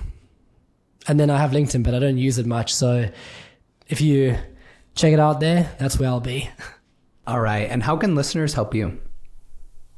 I would say the best way to help me is to like and share this podcast episode. Great for Akash and the new growing podcast here. Great for me too, because I'm featured on it. And hopefully you found some useful information that others can get. So, you know, you're kind of pushing the flywheel of help and passing it along. So that's probably the best way that you can help me right now. All right. That's it. Thanks for being here, Jaryd. This was a ton of fun. Thank you so much for having me. And I look forward to reading it and sharing it to everybody on my side. Thank you so much for listening. If you found this valuable, you can subscribe to the show on Apple Podcasts, Spotify, or your favorite podcast app.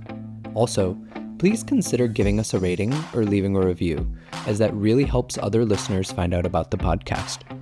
You can find all the past episodes or learn more about the show at product-growth.com. See you in the next episode.